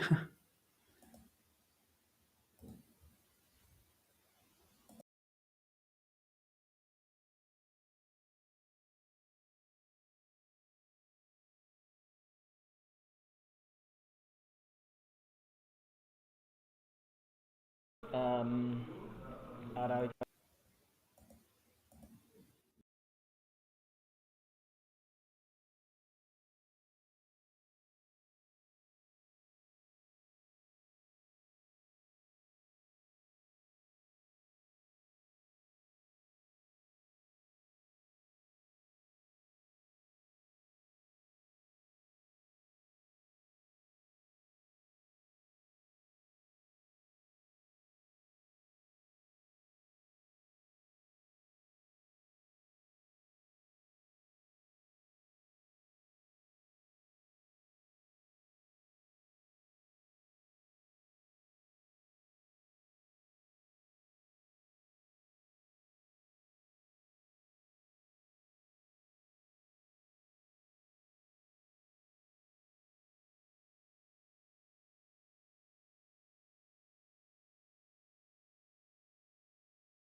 Hello and welcome back. We are ready for the finals of the Unity League German Nationals.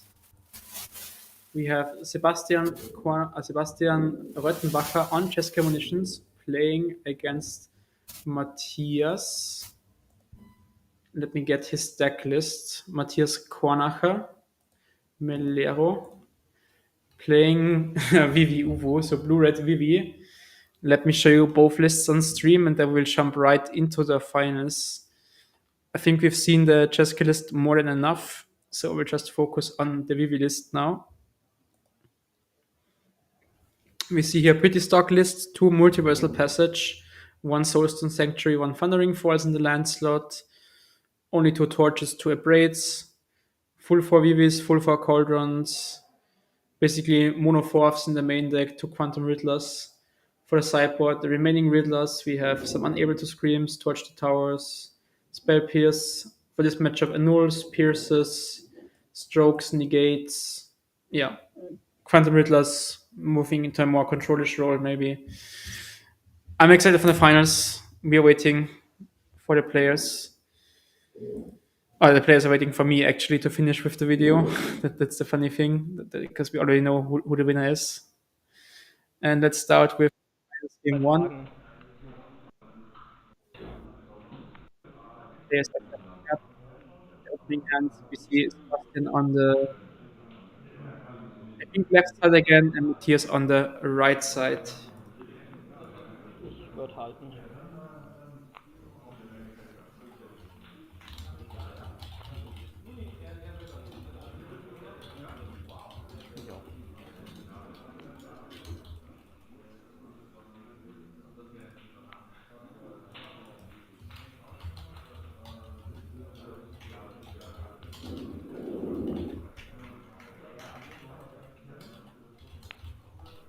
Ja, gut. Yeah, Sebastian on the play again. Matthias surveys a turn 1 Soul Cauldron into their graveyard, playing a Go. Gleam Drake on turn 2 for Sebastian.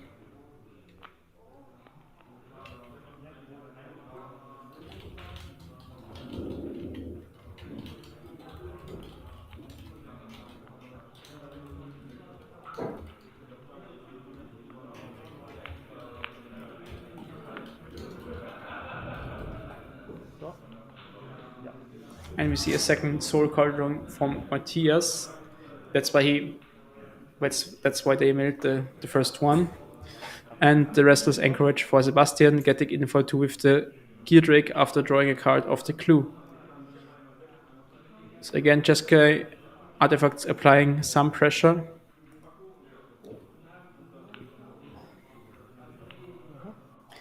And Matthias plays a Marauding Mako and no follow-up. Likely they are holding up some removal spells, like an Abrade or Torch the Tower maybe.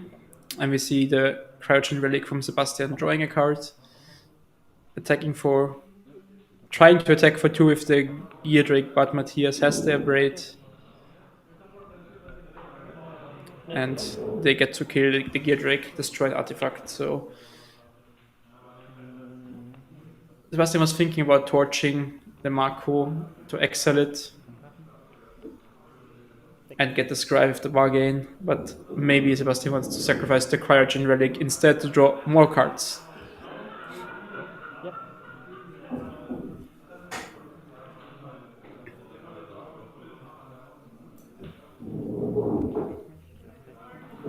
Matthias takes 2 from the Universal Passage, and they go down to 16 life.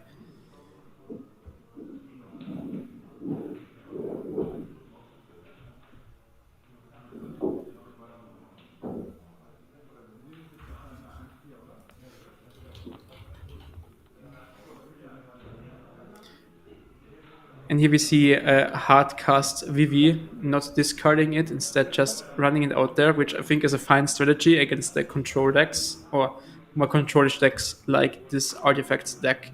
And welcome, Compal. Greetings to Portugal, my friend. How are you doing?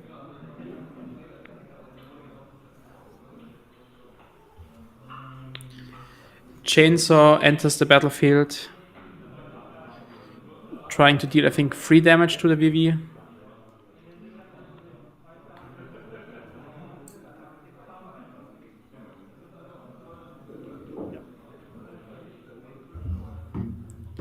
And gets the first counter. Oh, it was in the Marco actually, not on the VV. Now we have Enigma Jewel, I guess. Yes, sir. I'm doing great, Compal. Thanks. I hope good to see that you're all doing good. I'm enjoying myself on the stream today. Yesterday it was, unfortunately, we had some technical difficulties yesterday, but today has been going perfect on everything so far. Ja, ist okay. And we exiled the Gleaming Geodrake, trying to put a counter on the Vivi, and this should force Sebastian now to use Torch the Tower if he wants to, Aktiviert das. but he doesn't. So Vivi stays alive, grows to 4 toughness out of Torch range.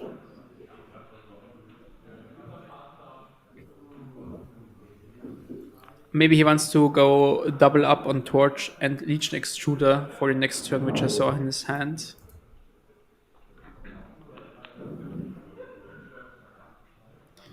We have Winter Night Stories triggering Vivi, adding a second counter.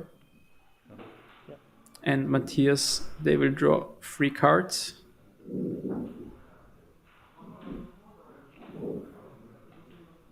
Interesting to see they play BO3 in final still. Was the discussion to have it be BO5 instead of with boarding after game 2? I don't think there was a discussion. I was inside the booth here all day long and trying to commentate the games. We agreed on open deck lists since some were shown on stream yesterday to make it fair for all players. That's one thing we agreed on, but I think they are still playing best of 3s in the finals. Since there's not really that much to play for, to be honest. It's only the Tropical Island was the first place prize, which is a lot, of course, but the invites are already handed out to the entire of the top 8. Ja. 12. Vivi attacks for 3 damage, hitting Sebastian down to 12. So life totals might be 1 off, and there is another Marco. Very commanding position for Matthias. Torch mit Wagen. Target Import. Pressuring the Viele Karte für Freischirm. Cesca player, and there's also no munitions on Sebastian's sides yet. So his main engine tool is still missing. Gehe ich in Man. Matthias also not the most explosive start, but they have a very solid game plan going on. A Vivi on the field, dealing damage. And I think they missed the count on the Vivi with the Flatmore. Oh no, the Flatmore was discarded, my bad. So they sack Chainsaw, Sebastian sacks Chainsaw and gets something for free.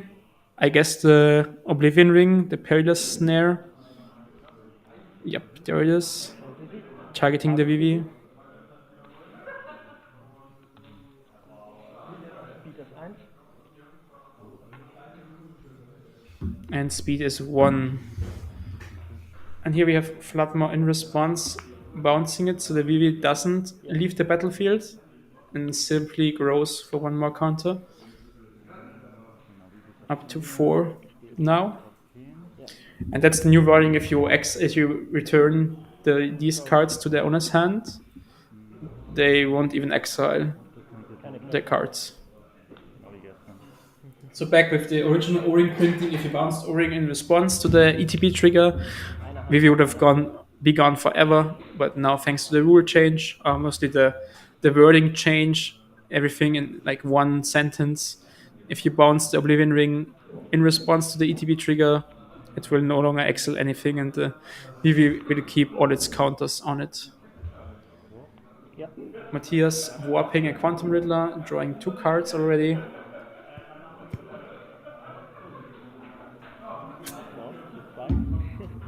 They deploy another land and play a Prophet's Edict Memory, triggering Vivi. Oh wow. And that's just game 1. Abschalten können. bisschen Torch, oder? Ich hab Torch, Vivi ja. gets. Nee, also Es ist wurscht, ich hab Torch und Two Chainsaw, dann wird sie trotzdem geexalt. in dem Zug? Ja. Aber du hast was anderes gespielt stattdessen, oder? Ich habe die Chainsaw zuerst. Yeah, and we hear Sebastian explaining that he could do like Torch and Legion Extruder on the VV instead of letting it sit on the battlefield and advancing his board state, which might have been the correct play for him. Fragen. So Matthias wins game 1 with a lethal attack of Marco and Vivi on the board. By the way, if you are new to the stream and new to Unity League, what's happening right now is the German nationals. We are 1-0 for Matthias in the finals. And what's their prize? What's gonna happen? So this is the nationals. You can see here in the middle of the screen, happening in every country besides between October and December 2025 this year. And the top finishers will qualify to the European Magic Cup in Bologna at the start of next year. That's already for Germany. The top 8 players of today and yesterday all have qualified to European Magic Cup. So all top 8 players, even if they lost in the first round, they qualified for the European Magic Cup in the start of next year. How can you qualify for next year's nationals? There's already a season confirmed, 2026 season, new nationals, new points. You can play weekly events at your local games. You can play Friday Night Magic. You can play your RCQs. You can play some events like like the Four Seasons as an example, or the Impact Returns, or there's some destination qualifiers, modern opens, whatever. And also, of course, regional championships or spotlight series, open qualifiers, all of them count towards your points. And if you collected enough points and are in the top X number of players of your country's leaderboard, in Germany, the top 100 players were qualified to the nationals. Roughly 50 showed up only, though, sadly, yesterday. So of these 50 players, we got 8 invites from the nationals for the European Magic Cup this year. And I can also, again, show the price structure real quick before we head into the final game.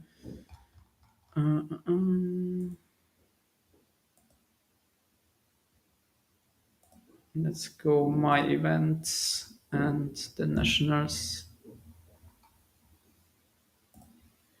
Yes, and screen share. Here, yes. So here you guys can see again the price structure, what's happening for first place, championship prize, this nice trophy, and this beautiful altered tropical island will be given out to the players. And also for the rest of the players, there will also be the Heavy Play sponsor payment. So again, thanks to Heavy Play for sponsoring the nationals and sponsoring Unity League. So this special Heavy Play playmat, second to fourth place, there will be RFG Deckbox Max. That's the very cool deckbox from Heavy Play, where you can showcase your favorite card in front of the deckbox. And for fifth to 16th place will be a regular RFG deckbox. In addition, of course, there will also be store credit for the top 16. We have a small picture. It's more for the qualifier that is happening right now. As I'm speaking, here is also happening a German qualifier with roughly 20 players.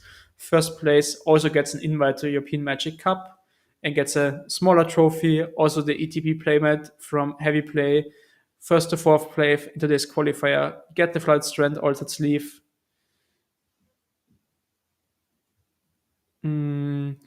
First to fourth place IFG Deckbox Max with these 4 cool, like you can showcase your favorite card of the deck in front, cool for commander maybe. And fifth to eighth place, these other Heavy Play boxes. Really amazing deck boxes. I've tried them myself. They're very sturdy, cool deck boxes. And now it's time to head into the second game of the finals of the German Unity League Nationals. Let me get up game 2. There it is. We have game 2 ready. Sebastian lost game 1 with his Cheska deck. Will be on the draw now. On the play now against Matthias. They will be on the draw. Same as game 1. We will skip the shuffling. And I think both players kept 7 card hands. And yes, of course, 50 people sounds great. Of course, I'm not mad about the appearance. It's just that for some people, they don't play standard. There's a long distance. Very understandable that they won't travel to the Bavaria to south of Germany. Totally understandable, of course.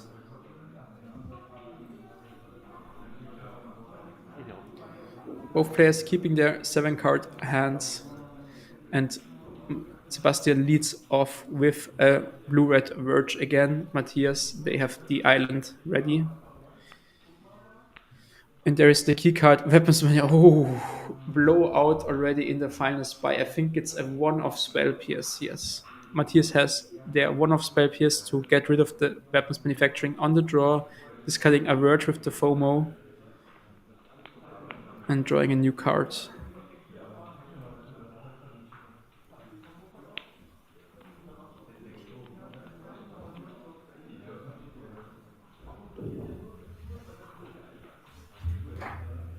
Blau.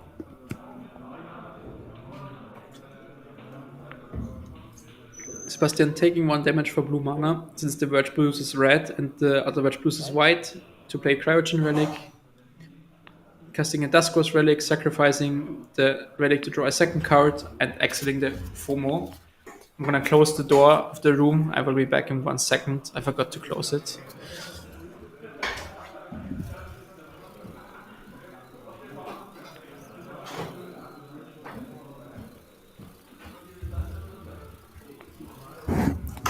So a good exchange for Sebastian, getting to cycle through his Cryogen Relic already and dealing with Matthias' early threat.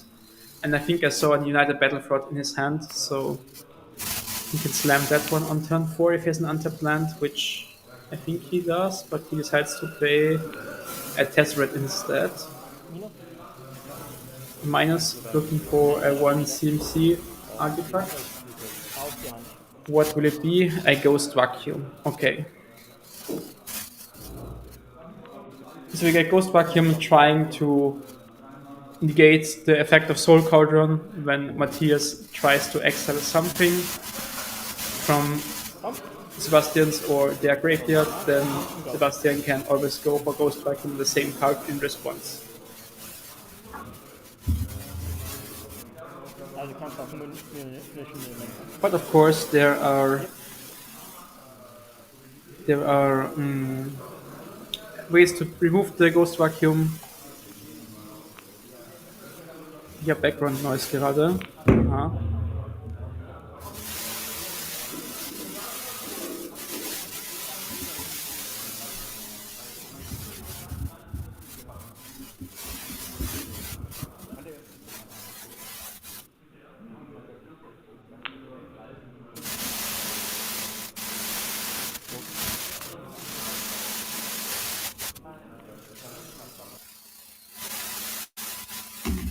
Hear some rattling in the audio. Interesting.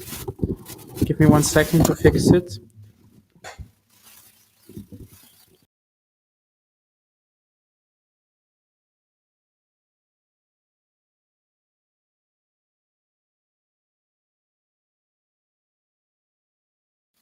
So I hope it's better now. There were some tables being moved around above me or next to me. That was quite loud, to be honest. And also I have the laptop next to me is like the cooling is working overtime on the laptop, so maybe you hear that. I'm sorry for that. I hope it's a little bit better now. That's the best I can do at the moment. And let's continue with the finals. And this could be the last game of the tournament. Here, Sebastian on end step exiling the Spell Pierce and using the Tezzeret to untap the Ghost Vacuum right away. We see finally a shocked Sacred Foundry enabling the Verges for Sebastian, and he plays an Enigma Jewel, growing Tezzeret once more, and now I think he wants to start making creature tokens with the Fountain Port. Matthias masterfully pays the warp costs, discards VV, draws a card. Oh no, we might be in a quick one for this. Cauldron exiling VV. This might be over sooner than later. We have the Ghost Vacuum for now, but if there's not a Braid, which there is, So now he tries to exile Vivi, and Matthias responds by exiting their Vivi and puts the counter on the FOMO.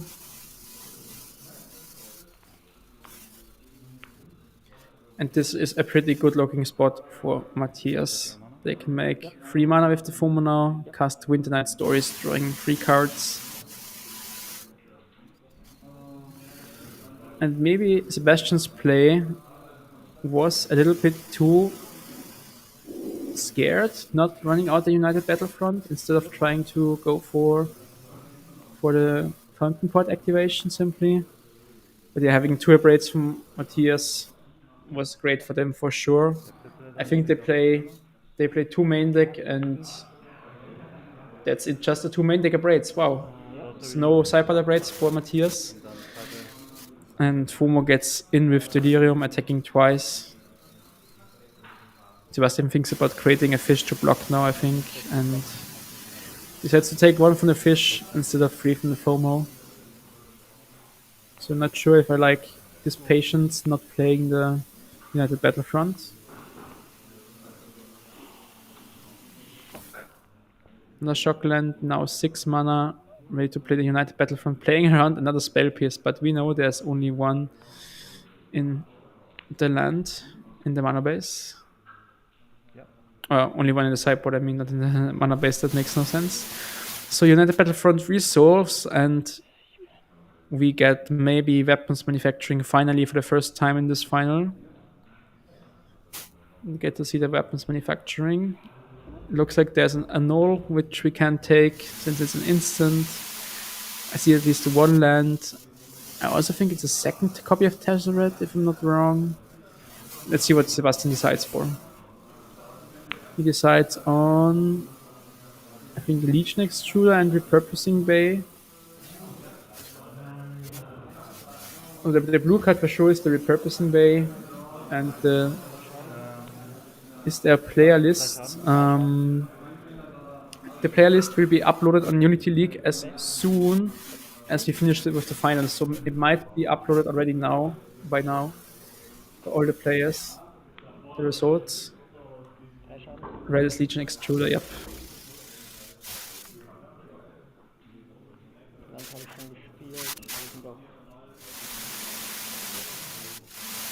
So we killed the FOMO with the chainsaw.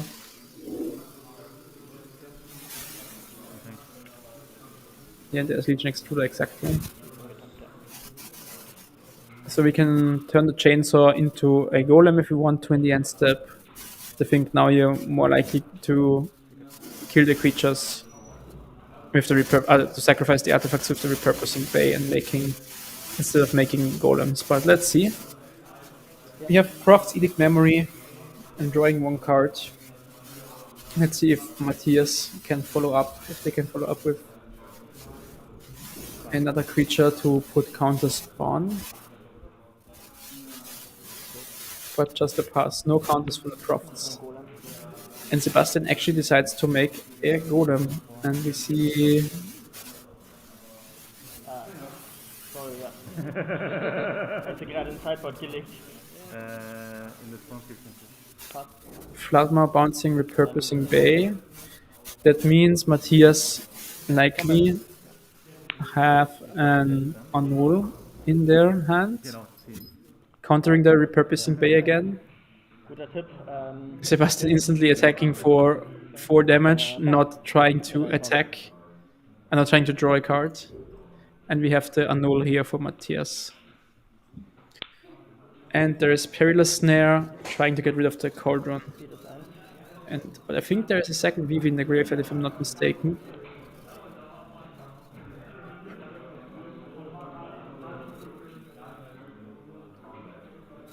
Maybe there's just a second Cauldron, but let's see. We start off with Steam Core Scholar with Crofts in play. That's gonna get huge.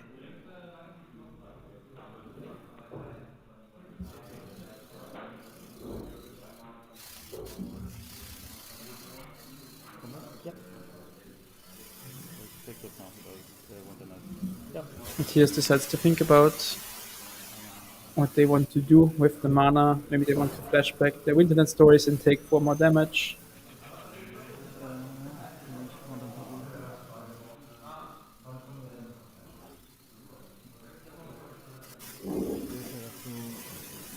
relevant ist nur das theoretisch, oder? Spielen. Es geht nur, wenn es an Bord ist. Also aus dem Graveyard habe ich keine Effekte. Wondering about the, I think it's called craft ability, where you can craft artifacts from the excellent block, but there is no crafting out from the graveyard, only works on the battlefield. Again, swinging for 4. That likely means another leeching extruder, Yeah. soldier dies, a golem dies, Second main. and we have torch the tower, which gets negated. So Matthias' last card was a negate. Second and token, zieh eine Karte. Now we take a token to draw a card with Fountain Port. We found another torch the tower, exiling the Steamcore Scholar and basically resetting for both players. No creatures in play for Matthias and no creatures in play for Sebastian. Kannst du machen. Top 10 echt jetzt. Oh. Nee, Winter. Top Deck Ritter would be insane here, but it's just Flashback Winter Night Stories for 5 mana.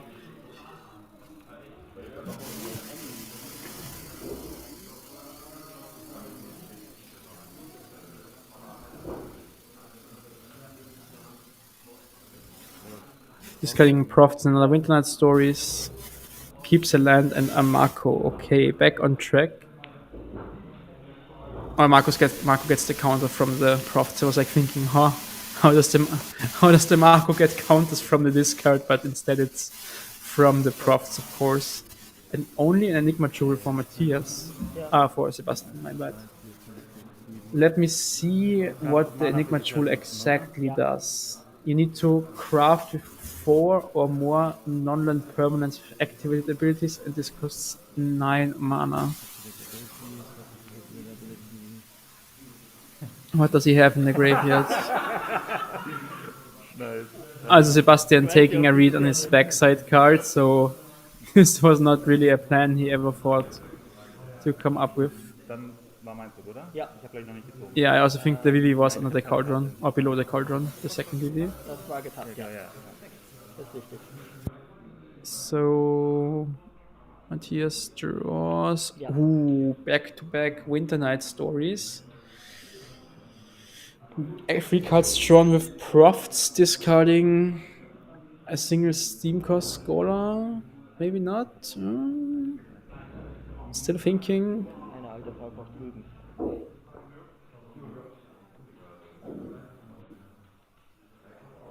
Likely it's just a Steamcore Scholar though. Maybe Matthias maybe they want to discard 2 cards. But it's just a Steamcore Scholar growing the Marco by 1. And now that they can deploy a second Steamcore Scholar, I think. Yeah. Drawing 2 more cards up to 5. And discarding both lands again, growing the Marco. Whew. Yeah. That's a 12-12 Marco, almost lethal. Wow. I mean, we can make a fish every turn so far to jump block. That's like Jump Fish. okay. Ja, es ist Jump Fish. But still, Dann gehe ich in meinen Zug. Ja.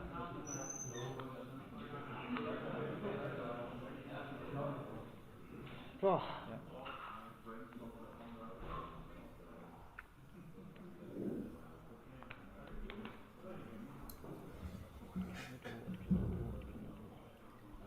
so now we really need to start drawing the weapons manufacturing, I think. Otherwise, Sebastian will soon run out of resources. There's a second repurposing bay. Oh, it's the same one again, I think. Sacking the Enigma Jewel for 2 mana. 2 mana, what could that be? Gleaming Gear Drake, maybe? Any sideboard cards? Maybe just a Cryogen Relic to tap down put a stun counter on the Marco. Chainsaw.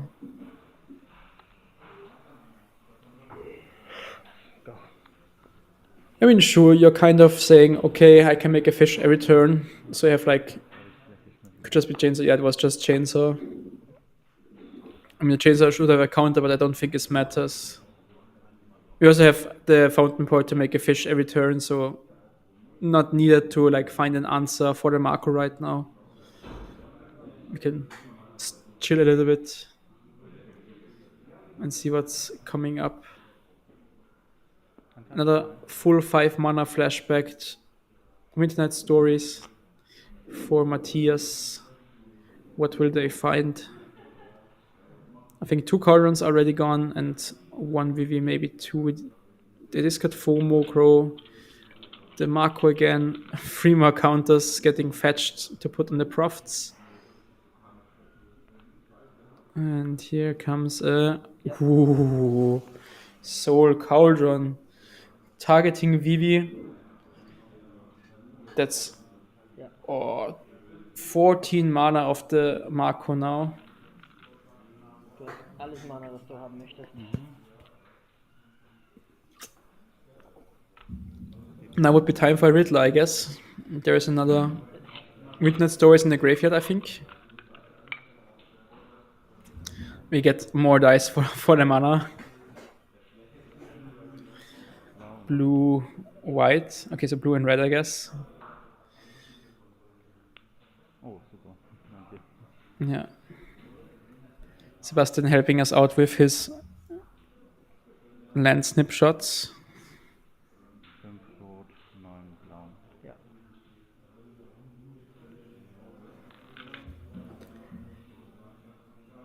Nine blue, 5 red. We kick off with Hardcast Midnight Stories from the hand again. Okay. So that's the 4th copy. Maybe we can find a Quantum Riddler soon to put the nails into the coffin. Discards. I think it was 2 lands, if I'm not wrong. Should have been 2 lands.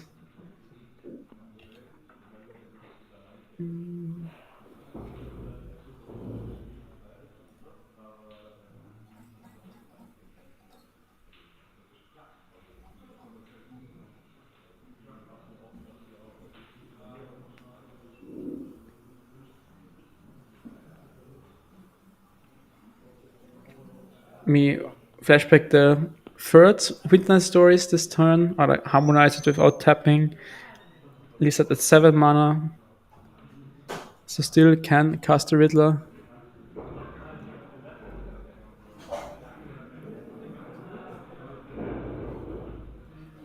Sorry.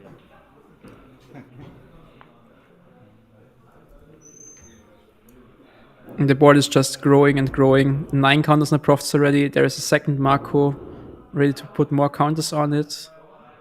Do they finally find the Riddler? No, it's more Steam Core Scholars. Okay. More cards to be drawn, more counters on profits, more counters on Marco, more mana with VV. Discards both cards. The Marco is huge. We're running out of dice soon in the feature match area, I think. And this will be the last Winternet Stories flashback this turn, and for the rest of the game, since it's the 4th copy, I think. And still no Quantum Riddlers. Maybe they're not in the deck anymore at this point. And I think 1 Floodmore just bounces the fish, and that's lethal if they find a copy. More mana being made by Marco. I'm floating. Ja. Another Winternet Stories. Clearly digging for the Floodmore at this point. No Floodmore to be found, it seems like.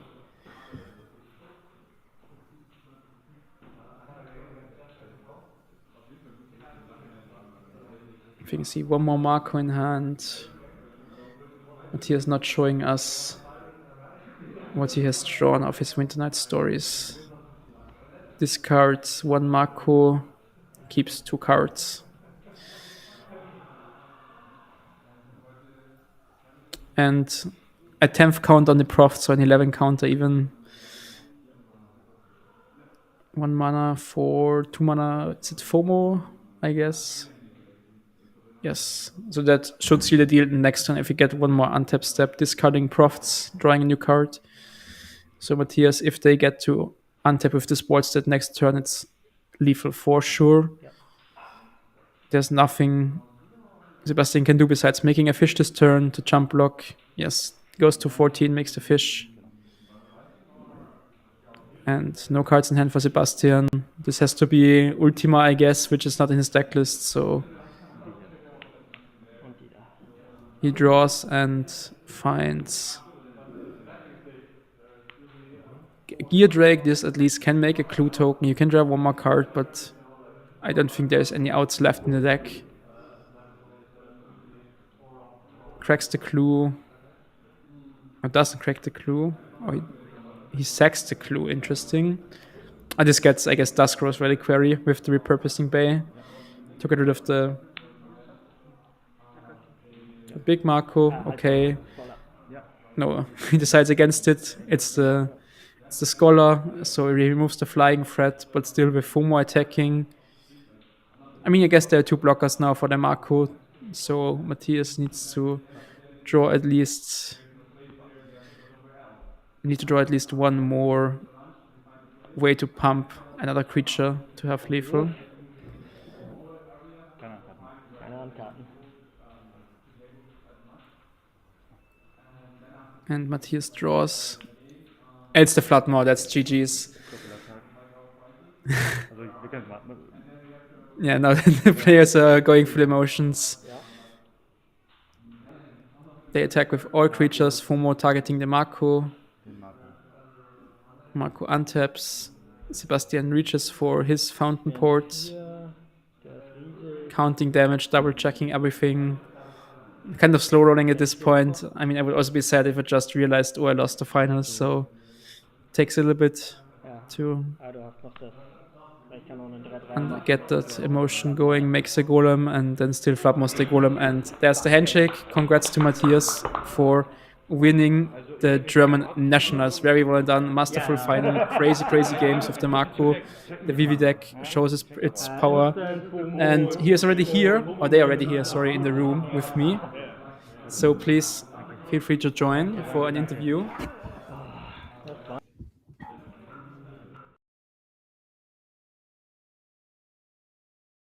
Perfect. Hi. Hello, welcome, congrats Thank you. on your victory. Very masterfully played in the finals. I think it was the first time we have seen you on stream this weekend. Yeah. Like I started with 3-0, then I lost 2 games, and then it was like I had to win everything out, and that's why there wasn't a feature match at all. But got lucky on breakers and sneaked into top 8. You finished 7th or 6th, I think, something Yeah, I like think that. so. Yeah. Yeah. And how was today? You won against first round? First match was the scariest. This was against the Yuna Omniscience deck of Leon. Leon. I was pretty concerned about the matchup because I played not against the deck specifically, but against the blue-green deck, and that's one of the, in my opinion, scary matchups for VV. Yeah, I think so too, yeah. But I got lucky, did VV things and won. Then I won Mirror against Max. Not much to say. As mirror things where one game I did my things, or the other game he did his things, and now the finals. There was some crazy games in the finals showcasing the power of the VV deck. Like game 2, you just drew like 15 cards in a single turn. It was like crazy, yeah. Have you played against this Jessica deck before? That was actually one of my 2 losses yesterday. Yesterday he managed to like do more of his weapons manufacturing thing and kept the board clear, and that was very tough for me. And I decided after playing yesterday that if I was gonna play him today, that I should try to be more proactive and more aggressive and pressure him so that he cannot because even though VV has a good late game, I felt like his late game was better. Did you take out all the Riddlers since we didn't saw any? I took out the Riddlers because they're somewhat clunky post board. I don't want to. The best thing I can do is warp them and flashback the Winter Knight. But that sometimes is like not it doesn't affect the board enough, and I took them out. So you decided to go full tempo, full combo, all in as we saw. And the spell piece was key in game 2 and turn 1, and I think this was the only weapons manufacturing we saw in both games, kind of. So not the best showing of his deck. Still, he tried to grind and outgrind you and keep up with you, doing all the card draw, but in the end, you overwhelmed him in both games. Yeah. So congrats. How does it feel to be Unity League champion? Crazy. Or German national champion, yeah? I've always, like, it's not the same as maybe the old nationals, but I always heard about the old nationals where people granted the planeswalker points, and this has felt this season like a really cool thing that hopefully gets bigger and becomes something similar to that. Yeah, I came today with like yesterday with no expectations, and I'm going home with a trophy. Yeah, this looks beautiful, the trophy. Maybe you can. May I? Yeah. Put it into the camera. It looks really, really cool. We have seen it already before. And you also get a tropical island, right? Yeah. Have you seen it already? It's beautiful. It's altered by Shivan art. Authors, yeah. It's so beautiful. Like I don't play Paper Legacy yet, but now with the drop. maybe some impact where you don't need all 4 drops or something like that. I will for sure use it. It's beautiful, yeah. Yeah, it looks very, very nice. Yeah. So congrats again on the win. Any shout outs? Anything you want to say to the stream? Shout out to my friends at Sanctum that helped me tune the list and practice. And thank you all for watching. See you on Sanctum Ball? Yeah. Oh, that's nice. There are some great players in the team. So looking forward for. Are you qualified for Antwerp? Yeah, I'm qualified for Antwerp. I don't know yet what I'm gonna play. Like I'm still juggling different decks, but yeah, it's gonna be great. Modern is also like Standard is not the greatest, even though I really enjoy the gameplay. But Modern is in a great place right now, and it's gonna be a great tournament. And you're qualified for the European Championship now. Do you know which format you want to play? It's Standard, Modern, or Pauper. Any feelings towards that already, or? I didn't know till yesterday what the structure of the tournament was. I guess we'll see. Like I've played all 3 formats somewhat. Probably it's gonna be like Standard or Modern though, because in Pauper I don't have that many reps. Yeah. Okay, so congrats again, new German national champion Matthias. Congrats and thanks for joining me for the interview. And Thank you. Have a nice rest of the weekend. Congrats again. Okay, guys, that's it with the stream from us. We have finished the top 8, and thanks for tuning in. And have a nice rest of the day as well. We still have the qualifier running today. It's I think 20 players ish running. Most of them played yesterday as well. Didn't make top 8. So we won't stream the qualifier sadly, but you will find the results, the deck list, the standings, everything on the Unity League website later today, maybe tomorrow. You can see Matthias's deck list. If you want to pick up some VV decks, you can recommend your list, I guess. Or... I can recommend this. I don't know if I recommend buying the cards right now because it's not gonna last. But I think my list is tuned. Many 4-offs, right? Mm-hmm. Yeah, my thought was like the best thing I can do game 1 is combo. That's why I want to play all 8 of the combo pieces. And and Floodmore was, I think, the best card in mirrors all day and in a lot of matchups. I think all lists have been recently going to 3 for Floodmore. Yeah. The card has been proving to be insane and more insane every tournament I watch, basically. So yeah, thanks a lot again, and bye guys. Have a nice day. See you.